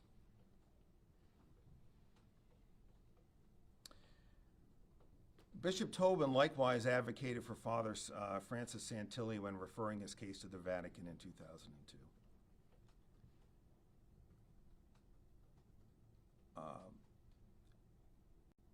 Why do you have this document? Because these words are not reconcilable. In the first instance, Bishop Tobin tells the Vatican, the accusations regarding Father Santilli's behavior are repugnant, given the nature of the actions and the age of the victims. Further down, nevertheless, Father Francis Santilli also exercised his priesthood for over 40 years in an exemplary fashion and without scandal. If anybody out there, whether you're sitting in this room or out in the public, can reconcile those two phrases, okay, in 2022, you tell me. You tell me. And don't tell me that this is history and stuff we already know, because it's not. It makes you angry, honestly. You read the words, and they are, we were reading them together last night, and as we went through the slide deck, and you don't, it's hard to read for obvious reasons, but you know, as prosecutors, we've done a lot of cases like this. 10 of our lawyers do crimes against children cases here, more than any other group. And you build up the calluses to this. And you read this behavior by priests, and it is so at odds with what you were taught to think about them. And then you get to this, and you get to this language. And I just don't know how you square an exemplary priesthood with molesting children. I just don't know how you square it. I would have liked to have asked Bishop Tobin that question. If he's got an answer, he's free to send it in.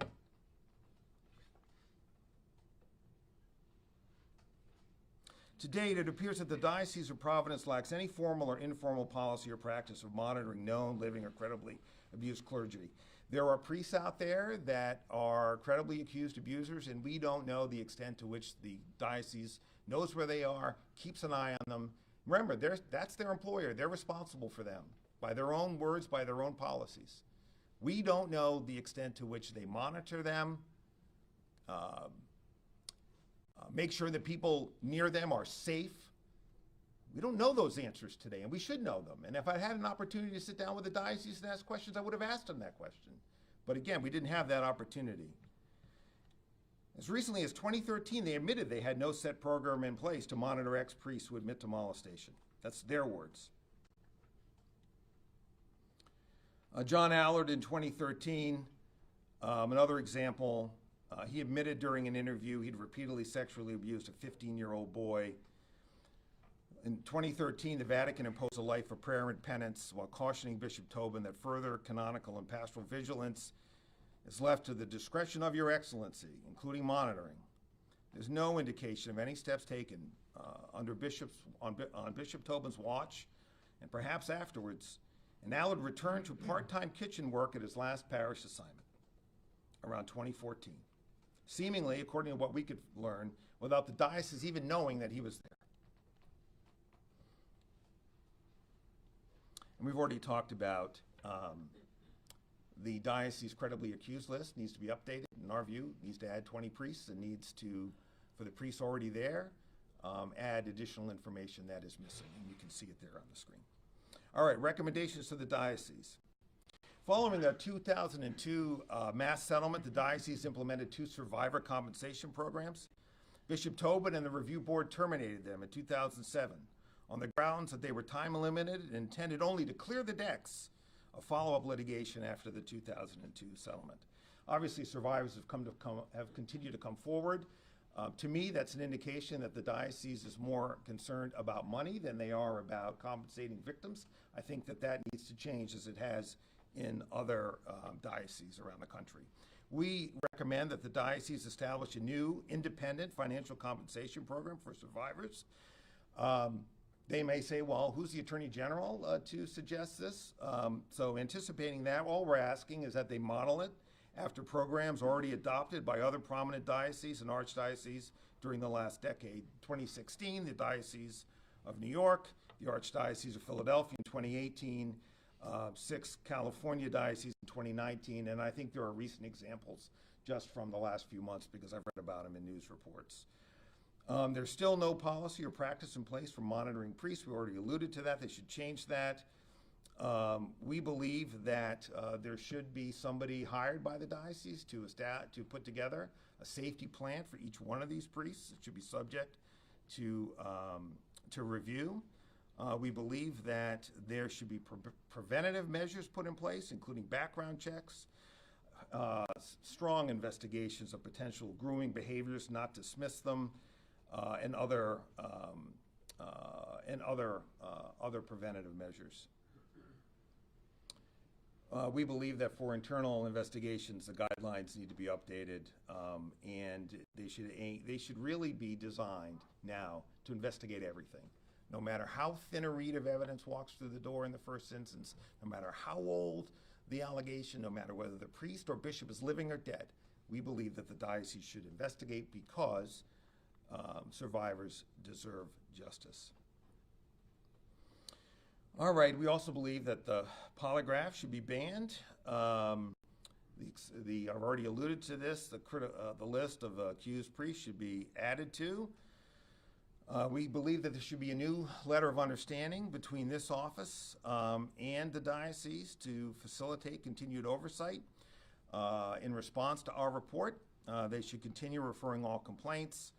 The scope of reportable allegations should be expanded. The amount of information provided to this office should be expanded, and diocesan personnel should be made available to us, at least for some period of time, so that we can assure ourselves on behalf of the public, as the people's lawyer, that the diocese is doing things the right way. Today, legislative recommendations, this will be quick. We already talked about the grand jury reporting statute. I can't emphasize that any more than I already have. We want to expand the statute of limitations for second-degree sexual assault from 3 to 10 years. That's been in the General Assembly for a couple of years now. Still haven't gotten that over the hump yet.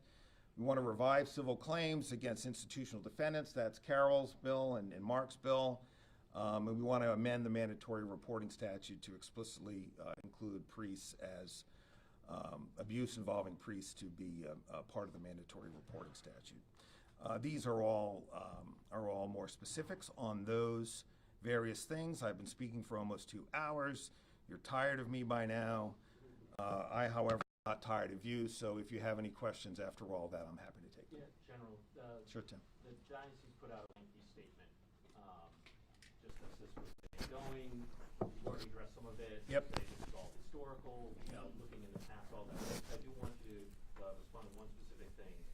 One of the things they point out is the 4 priests your office brought criminally charged were not as a result of your investigation for this report, but because they reported them to you, and that shows that the diocese has turned a page. First of all, do they have that right? Yeah. And if so, is that evidence that they have turned a page?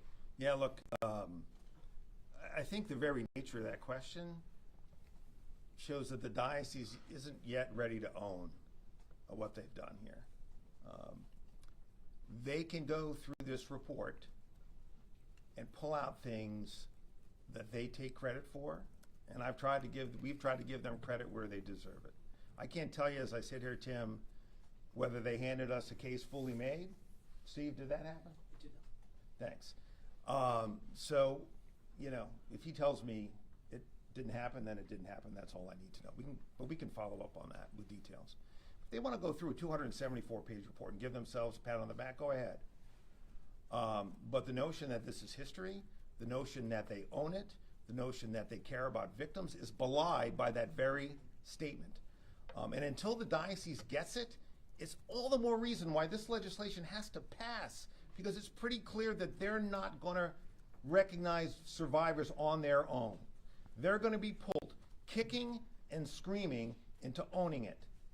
So bring on, out of 275 pages of narrative and 275 pages of history and appendices about priests, okay?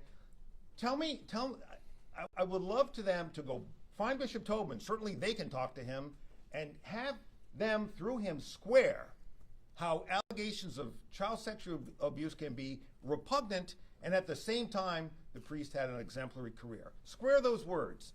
That's my message to the diocese. Start there. Yes, Catherine?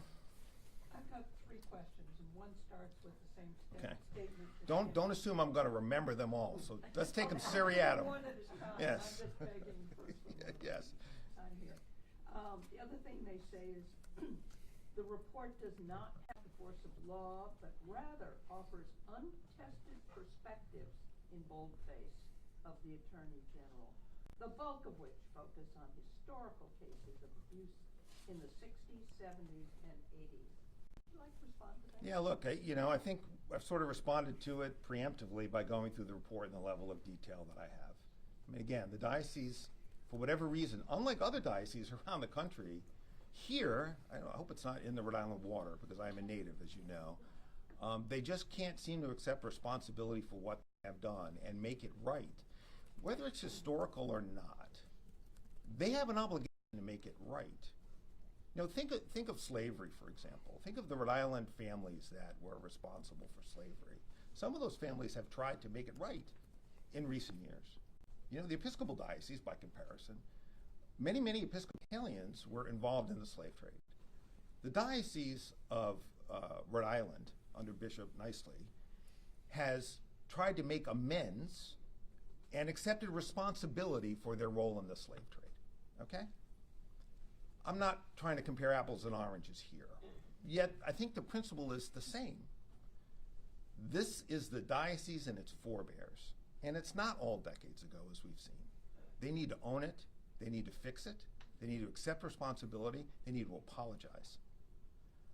And I don't hear that in their words. They resisted us. I mean, we had to push back to get the documents. They didn't make their witnesses available to us. That's not owning it. I believe we've been fair in this report. We used their documents, why we used the documents themselves, and I feel really comfortable about what we've done here. One thing that these reports, as I've learned, they don't make people happy. This is why people don't want us to do them, right? People don't want us to do reports about ILO. They don't want us to do reports about the diocese. They don't want us to do these reports because they expose to the public our view of what happened. If you want to write your own report, go write it. Rebut us in writing. I'll await it, or my successor will. Next question, Kathy. I only have 3. Okay. This is the short one, I think. 2 or 3. You mentioned that the diocese withheld documents they deemed privileged. Mm-hmm. What in all of these documents did they label privileged? Kathy, I don't know. Did they give us a privilege log? They did. So the way this typically works is, in litigation of this or potential litigation of this scope, is first of all you number all your documents. You can go back and find them, but it's called Bates numbering. But you also produce a privilege log, and look. There's really, in this context, without a grand jury, there's no court forum to really fight that battle out. But the documents that we did receive tell the story, and so I'm comfortable that the story has been told. Could we have exposed potentially more things, more priests, more diocesan response? Maybe, but the report's long and it's detailed, and I think it tells the story here, the essential story. Third question. When Representative McEntee's bill passed the House last year, when it's come up in past years, and contained a revival window for cases that are currently time-barred, the Senate has consistently expressed concern about the legislation being illegal, unconstitutional, and they've seized on a few decisions, perhaps in other states, maybe Maine.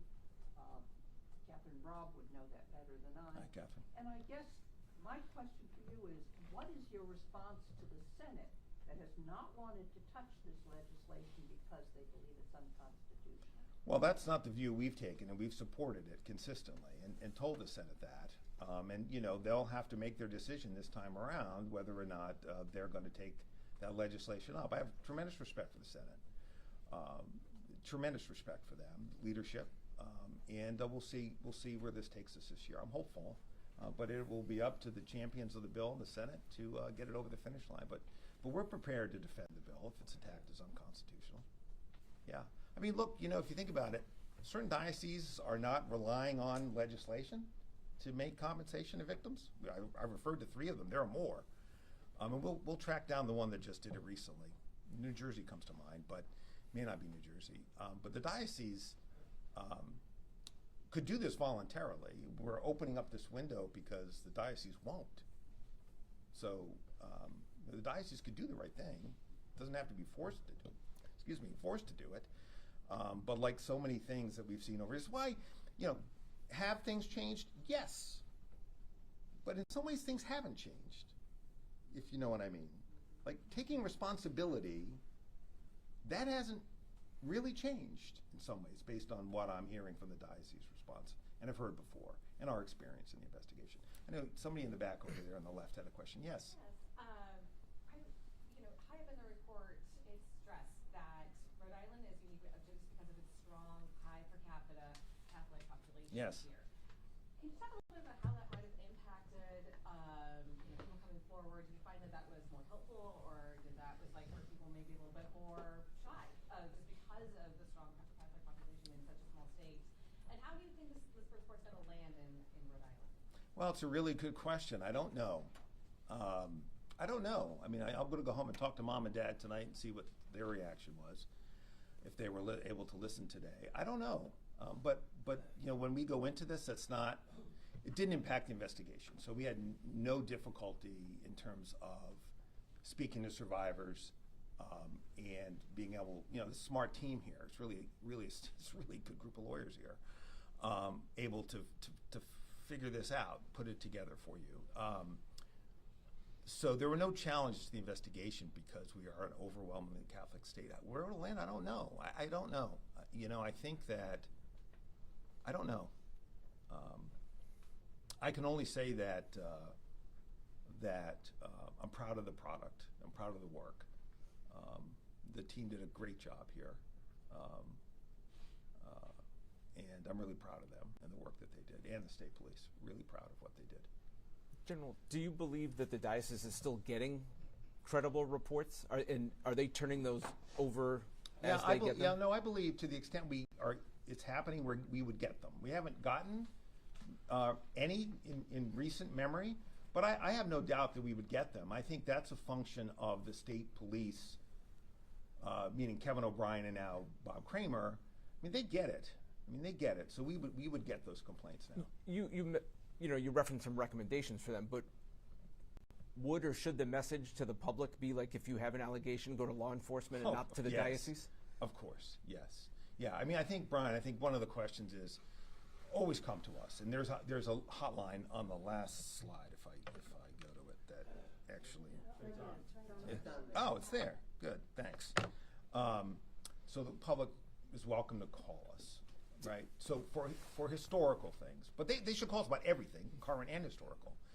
But it's unlikely, unless we update our report, that we would, which we could and might, that we in the first instance would do the investigation. We could, but we think the diocese should do it. And so the 20 that you added to the list, did that just come from their own documents, or was that in speaking to survivors and getting more?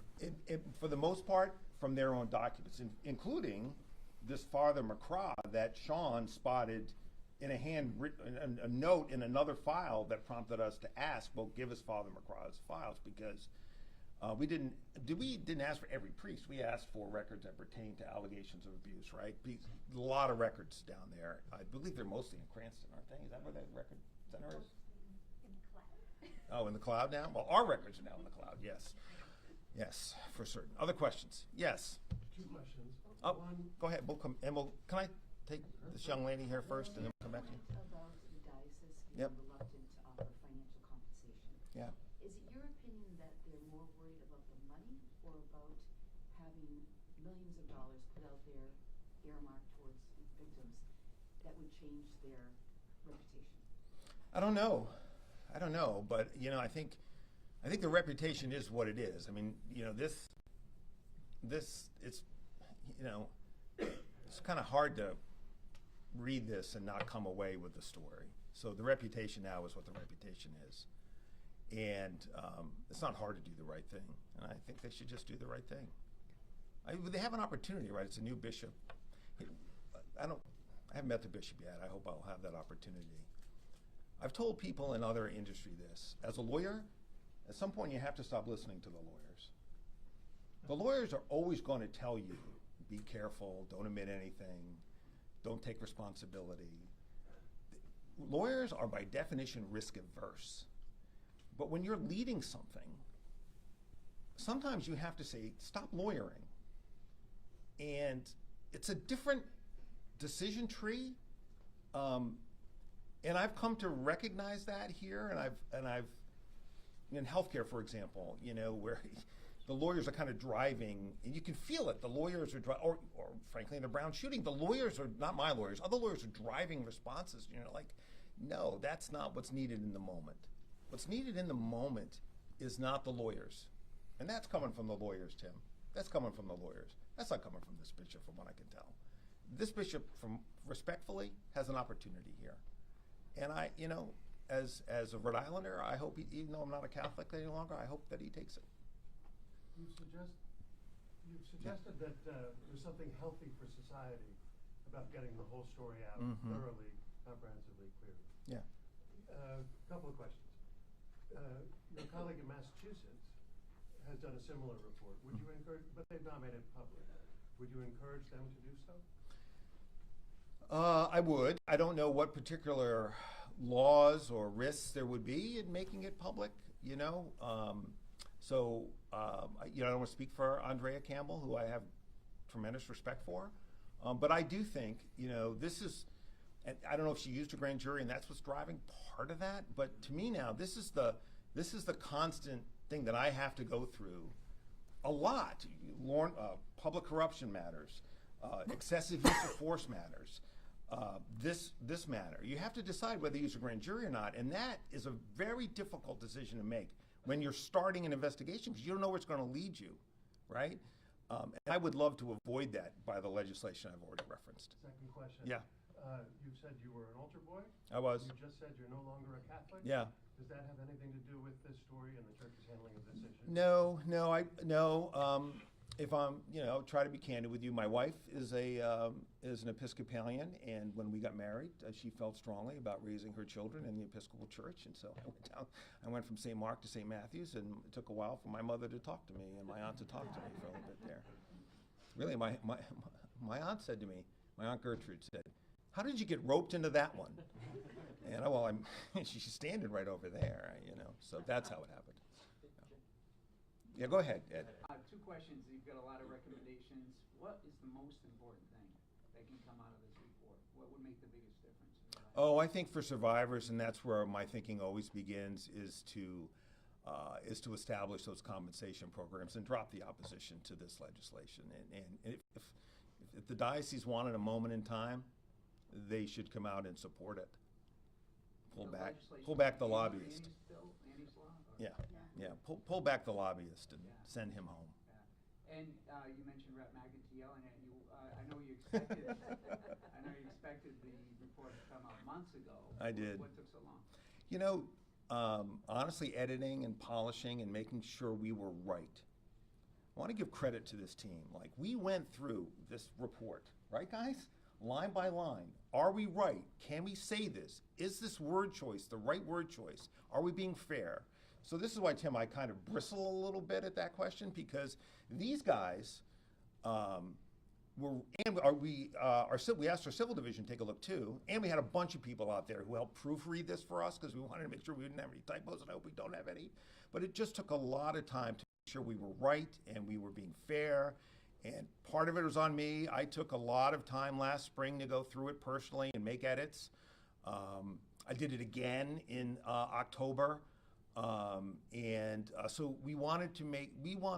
look, when you're leaving office, you know that there are going to be certain things that when you think about what you did here and what they think about what they did here, the people will remember you did it, good or bad, right? And so this is going to live on, notwithstanding the diocese has its history. This is not going to be history. This is going to live on. And I wanted it to be a product that would reflect the level of ability in this office, which means outstanding lawyering, and I believe that it does that. Did the diocese do anything to try to prevent its release? No, nope. No, and, I think the other thing too is if you look at this group, right, they're all doing other things. That was the other challenge. So Dee obviously is running the whole operation effectively. Pat is our head of policy. Andrea runs our Medicaid fraud unit. Andrea. I keep doing. Andrea runs our Medicaid fraud unit, and then Sean is the appellate unit. So part of what took a lot of time was people juggling other responsibilities and not having the ability to put people on it. And Penelope, who's not here, where is she now? She was in our district. Is she back there? She's in courtroom. Hi, stand for us. Thank you. She's one of our young lawyers who's running around in court all the time. So younger lawyers, and so a lot of people were juggling other things. That was a big part of it. This office can be very reactive, Ed, as you've covered it for a long time, and so there are lots of things that push a 275-page document off your plate. Brown, for example, I don't know if I would have read it then, edited it then, but the team, Steve's got a million things to do. Is responding, Dee's responding, and so that's a lot of it. I mean, you've got something that in the scope of what we do here can wait, and so it waits, and it's unfortunate, but it's just the reality. General, Yeah, Tim. My last question. The report said 250,000 Records, yeah. that I think Dee says are in the cloud, Yeah. on a server somewhere. So if a member of the public or the press wanted to review those records, to look at something more closely, do you see them as a public record subject to disclosure? My view is I would like to make them public. It's going to be a challenge to do that given the amount of records there are. Yeah, not all 250,000. But yeah, look, sure. But if you asked for a particular record, yeah, we would give it to you. Yeah. Well, Kathleen, I'll come back. I'm not going to leave, but I'll come back to you. Yes, Chris. What feedback did the diocese at all provide during at least its final review of this report? Yeah, they wanted more time than we gave them, but I was keenly aware. And it was a fair request, and we did give them an additional 10 business days. So they had a total of 20 business days to review it. I mean, I read it, the last version, in 3 days, so with interruptions. So it's long, but it's doable. That's what you got lawyers for. But then that, as I said, may be part of the problem. But they weren't pleased by it. But it is what it is. So they didn't try to bring any changes for the final draft? I don't. No, they didn't. And had they, I mean, obviously, if we had said something that was flat out wrong, I certainly would have made the edit. But in terms of characterization, absent strong persuasion, I wouldn't have made those changes.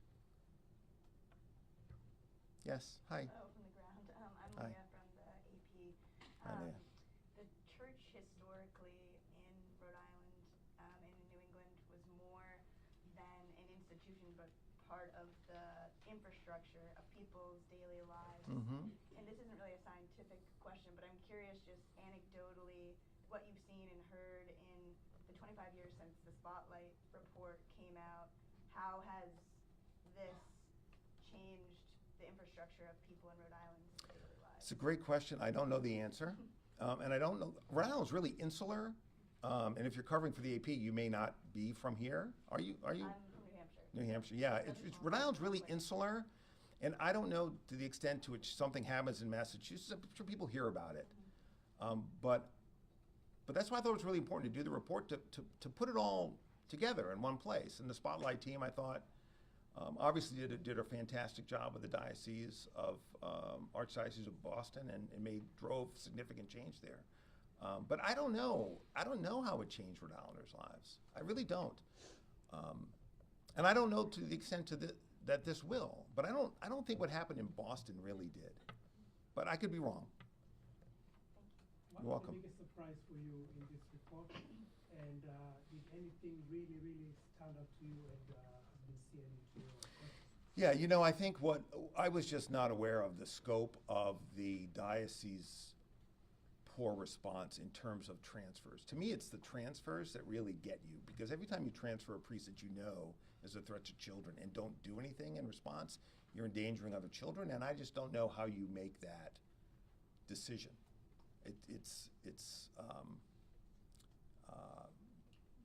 I can't get my head around it. So I knew that happened. I mean, we all kind of know that anecdotally, but I don't think, at least I hadn't seen the scope of it until this was all put together. You know, tribute to the team for being able to tell the story in this way. It wasn't easy for them. Yes? I just had one more question. Okay. Going forward, you're saying, or are you suggesting that the bishop and lawmakers who will be considering the pending legislation stop listening to legal counsel and follow their moral compass? I do. That's exactly what I mean, Margie. Thanks for capturing it that way. Thanks. Anyone else? Hi. So, reading the appendix, it's very clear that there are priests who were sent to places like New Mexico. It was like I reported in New Mexico. I'm very familiar with Jemez Springs and service to Paracletes. Can you talk a little bit about sort of where you can see the gaps and you don't have a record of someone being abused, but a priest is being sent to somewhere where abusive priests are being sent to when they abuse? So I think that's why, you know, we're pretty clear in the report that there's a lot of allegations in there. You know, 75 priests, 300 complainants, or 300 complaints, but we know that we didn't get it all for exactly that reason, you know. And we know that there were some files that apparently did not survive too. So, but I think that there's enough in there that tells the story, and I hope brings to survivors a sense of justice in some way, but you'd have to ask them. Yes, sir. A very interesting result from this is your finding that so few cases were referred to the Vatican that in your judgment should have been. Yeah. In 2002, every diocese in the country filled out questionnaires that were summarized, as you know, in the John Jay report. Yeah. And in subsequent years, those surveys continued to be filled out for yearly updates. Did you get those surveys, and were you able to assess how well those reports were going? Yeah, we viewed, it's in the report, and what we view the overall auditing is the way it's described, or was described to us, what we took from the records, is not overly robust, and it could be stronger. And I think, you know, and you do see this disparity across the country in the ways dioceses respond, and I think maybe the council, again, what do I know, but about how the church operates internally, but maybe the Council of Bishops just needs to get everybody to the same place, and not make it optional to do the right thing, you know, to bring the force of collective morality to bear. Because some are, I can tell from distance, certainly in terms of compensating survivors, appear to be doing the right thing and taking ownership. And I think that's what needs to happen here. Yes. Is there anybody else other than Kathy has a question? Because if not, I'll give you a shot. And then, do you have one? Okay. Go ahead, Kathy. Just understanding the length of time, the MOU was in 2019. 16. I'm sorry. With Attorney General Kilmartin? Mine. No, yours. 2019, Yours yes. to get the documents. Yes. How did you get all the documents in one No. dump at some point, or the real question is, how recent are they in terms of the records held by the diocese on complaints and what they did with them? Yeah. Do they go right up into 20? Yeah, I think they do. Let me ask the team, how, We got them over the entire period of time. so all the way up through the last year? Okay. Anybody else? I'm sorry for the long, I'm going to get crushed by Ian Donis on this. He hates long press conferences. Oh yeah, Heather, sorry. Yeah, thanks. Sorry, Heather. I went on for so long I forgot the script. Good morning. My name is Detective Lieutenant Heather Palumbo. I serve as the officer in charge of the Rhode Island State Police Special Victims Unit. Our primary involvement in this review was to help identify any cases where probable cause existed, the complainant and accused were still alive, and the statute of limitations had not expired. From the onset, our unit approached this investigation using a trauma-informed response. That meant allowing survivors to share their experience at their own pace, prioritizing their dignity and well-being, and recognizing the long-term impact trauma can have on memory and disclosure. To the survivors who trusted us with their stories, thank you. We know that coming forward could reopen painful memories. I want to acknowledge the exceptional work of the detectives assigned to the Special Victims Unit. These cases are complex, emotionally demanding, and often span many, many years. I am proud of their work. The Rhode Island State Police Special Victims Unit will continue to monitor a dedicated clergy abuse hotline. The hotline is to report clergy sexual abuse or related crimes. We want survivors and anyone with information to know that it is never too late to come forward, even if the abuse occurred many, many years ago. The phone number to the hotline is 401-764-0142. I want to thank the survivors, the Office of the Attorney General, and all those who contributed to this effort. Thank you.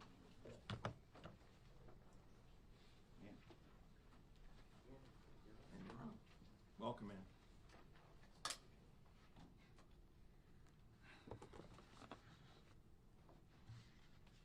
You see me over these mics?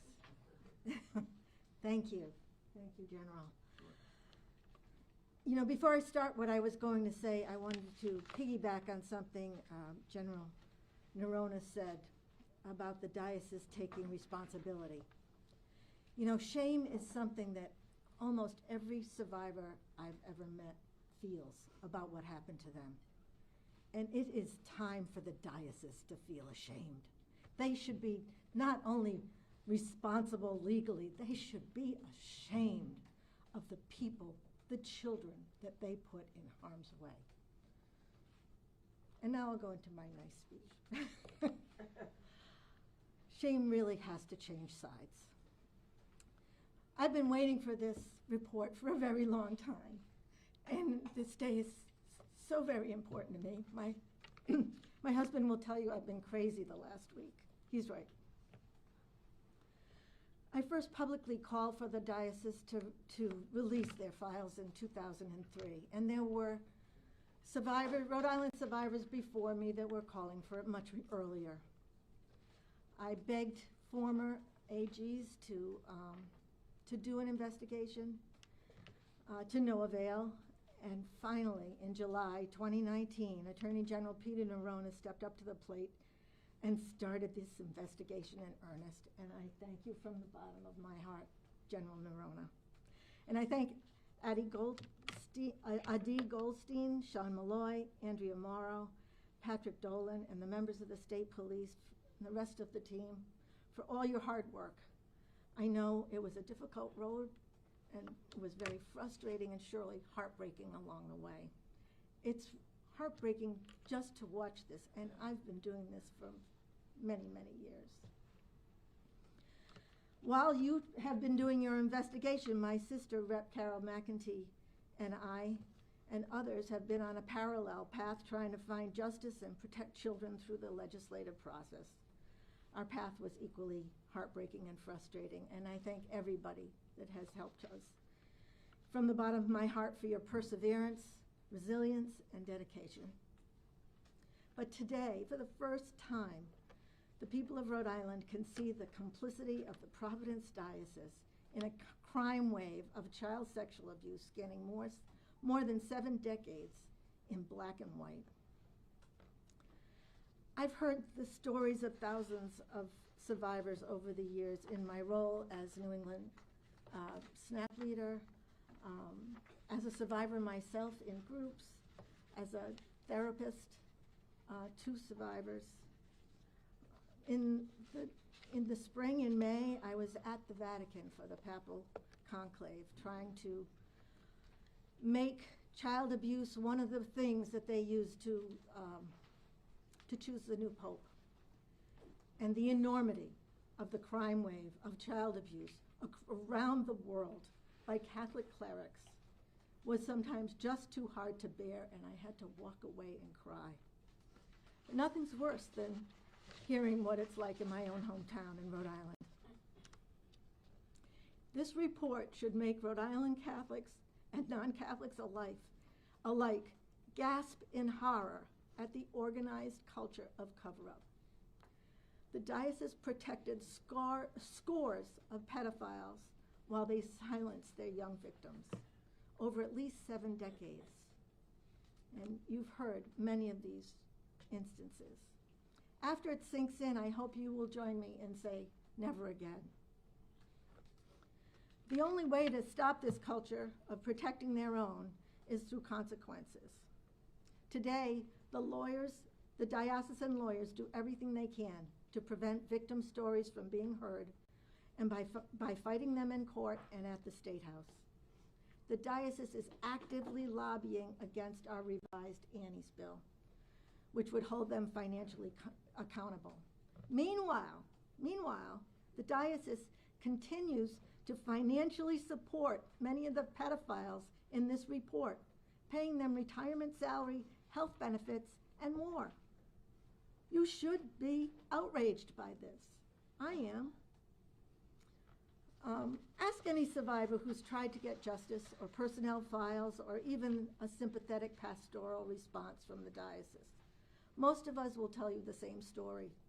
The process in dealing with the Diocese of Providence is a second layer of abuse and trauma. I dealt with my childhood abuse in a therapist's office years ago, but I continue to be traumatized by this process of seeking justice. As you know, the report was based on mountains of files provided voluntarily by the diocese to the AG's office, and they never once agreed to come in and answer questions. It is impossible for me to believe that the Providence Diocese is suddenly totally transparent. The Catholic Church has been secretive for 2,000 years, and the Vatican still expects that abuse reports be reported directly to them in Rome, not to local law enforcement. Given that, this investigation is truly remarkable in what it could uncover under those circumstances. Excuse me for a second. Like the Epstein files, the closer you look at this report, the more you will see how insidious the culture of cover-up is. The Epstein files exposed powerful and wealthy people trafficking and abusing children and young women. This report recounts in detail how scores of trusted clerics preyed on the children of Rhode Island. The diocese, by reassigning priests to new unsuspecting parishes and more children, did the trafficking. They moved the abusers, not the children, but the result was the same. On a personal note, this report finally declared me credible. You have no idea how important this is to me. To be deemed non-credible by the diocese for the last 32 years has haunted me in ways I cannot begin to describe. In our parish alone, the man who abused me was the pastor in our parish for many decades.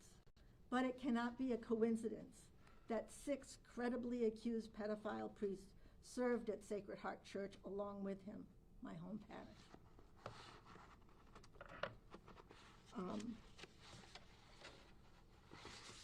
The next steps, I think General Nerona described them very well. We have to not let the diocese go back to business as usual. We need to demand that they stop discrediting victims in the courtrooms and in the State House. We need to demand that we need to demand continued oversight by law enforcement.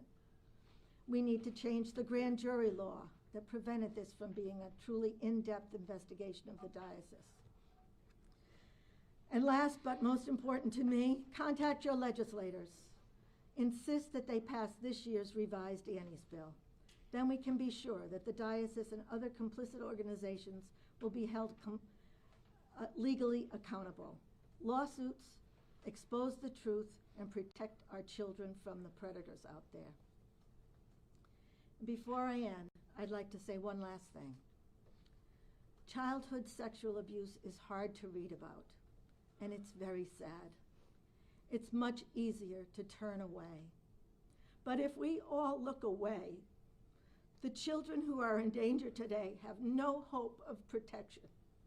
If we all look away, the young people who have not yet come forward will be silenced in advance. This report is 400 pages of men's cruelty to children and its diabolical cover-up. Read it, please read it. Read it in sections or all in one sitting, or skim it and then go back. By reading it, you honor the children who were hurt. It will make you want to protect the children who have not been hurt yet. Together we can do that. Thank you. I'm sorry, can we have your name and please? Oh, I'm sorry. My name is Ann Hagen Webb. H-A-G-E-N? A-N. A-N. Webb, Webb. W-E-B-B. And you're with SNAP? No, no longer with SNAP. I used to be. I'm How are you? I'm a survivor. I'm an advocate, and I'm a psychologist who specializes in childhood sexual abuse, particularly clergy abuse. And you're my sister. And I'm Carol's sister. All right, thanks. Thank you. Well said. Now I want to introduce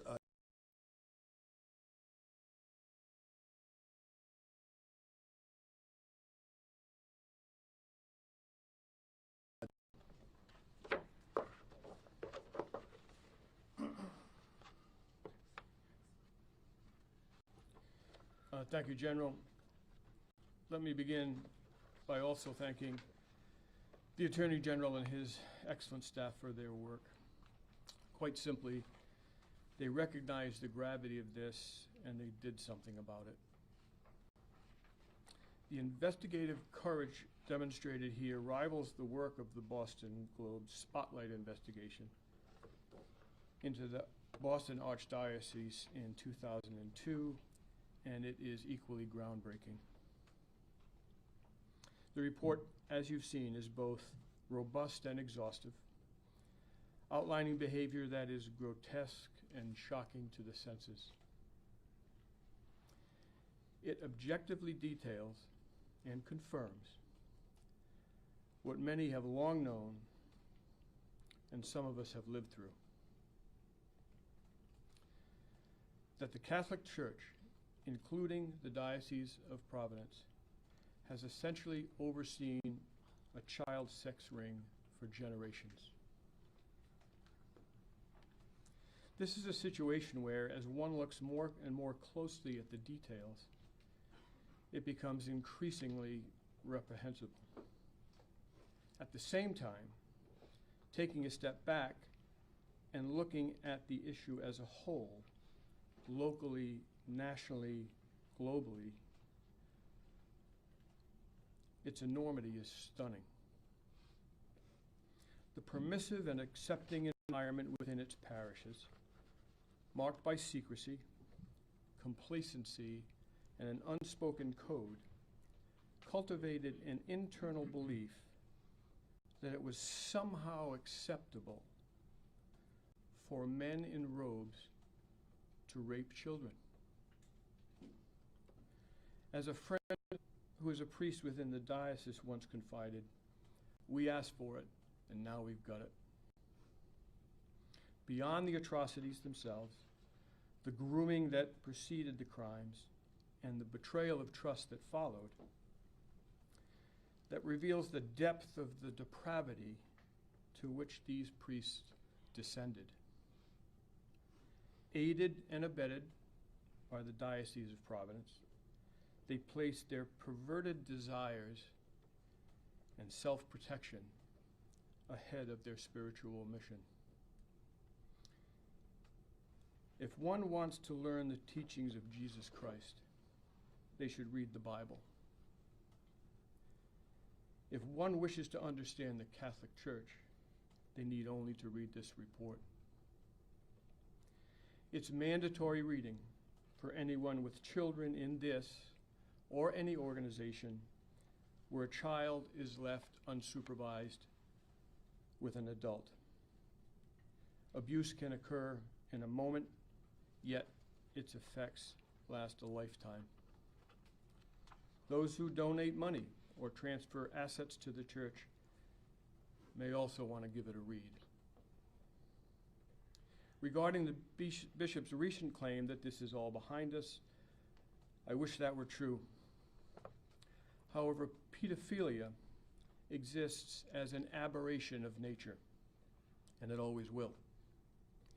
Perpetrators are drawn to and thrive within hierarchical organizations where opportunity and trust abound.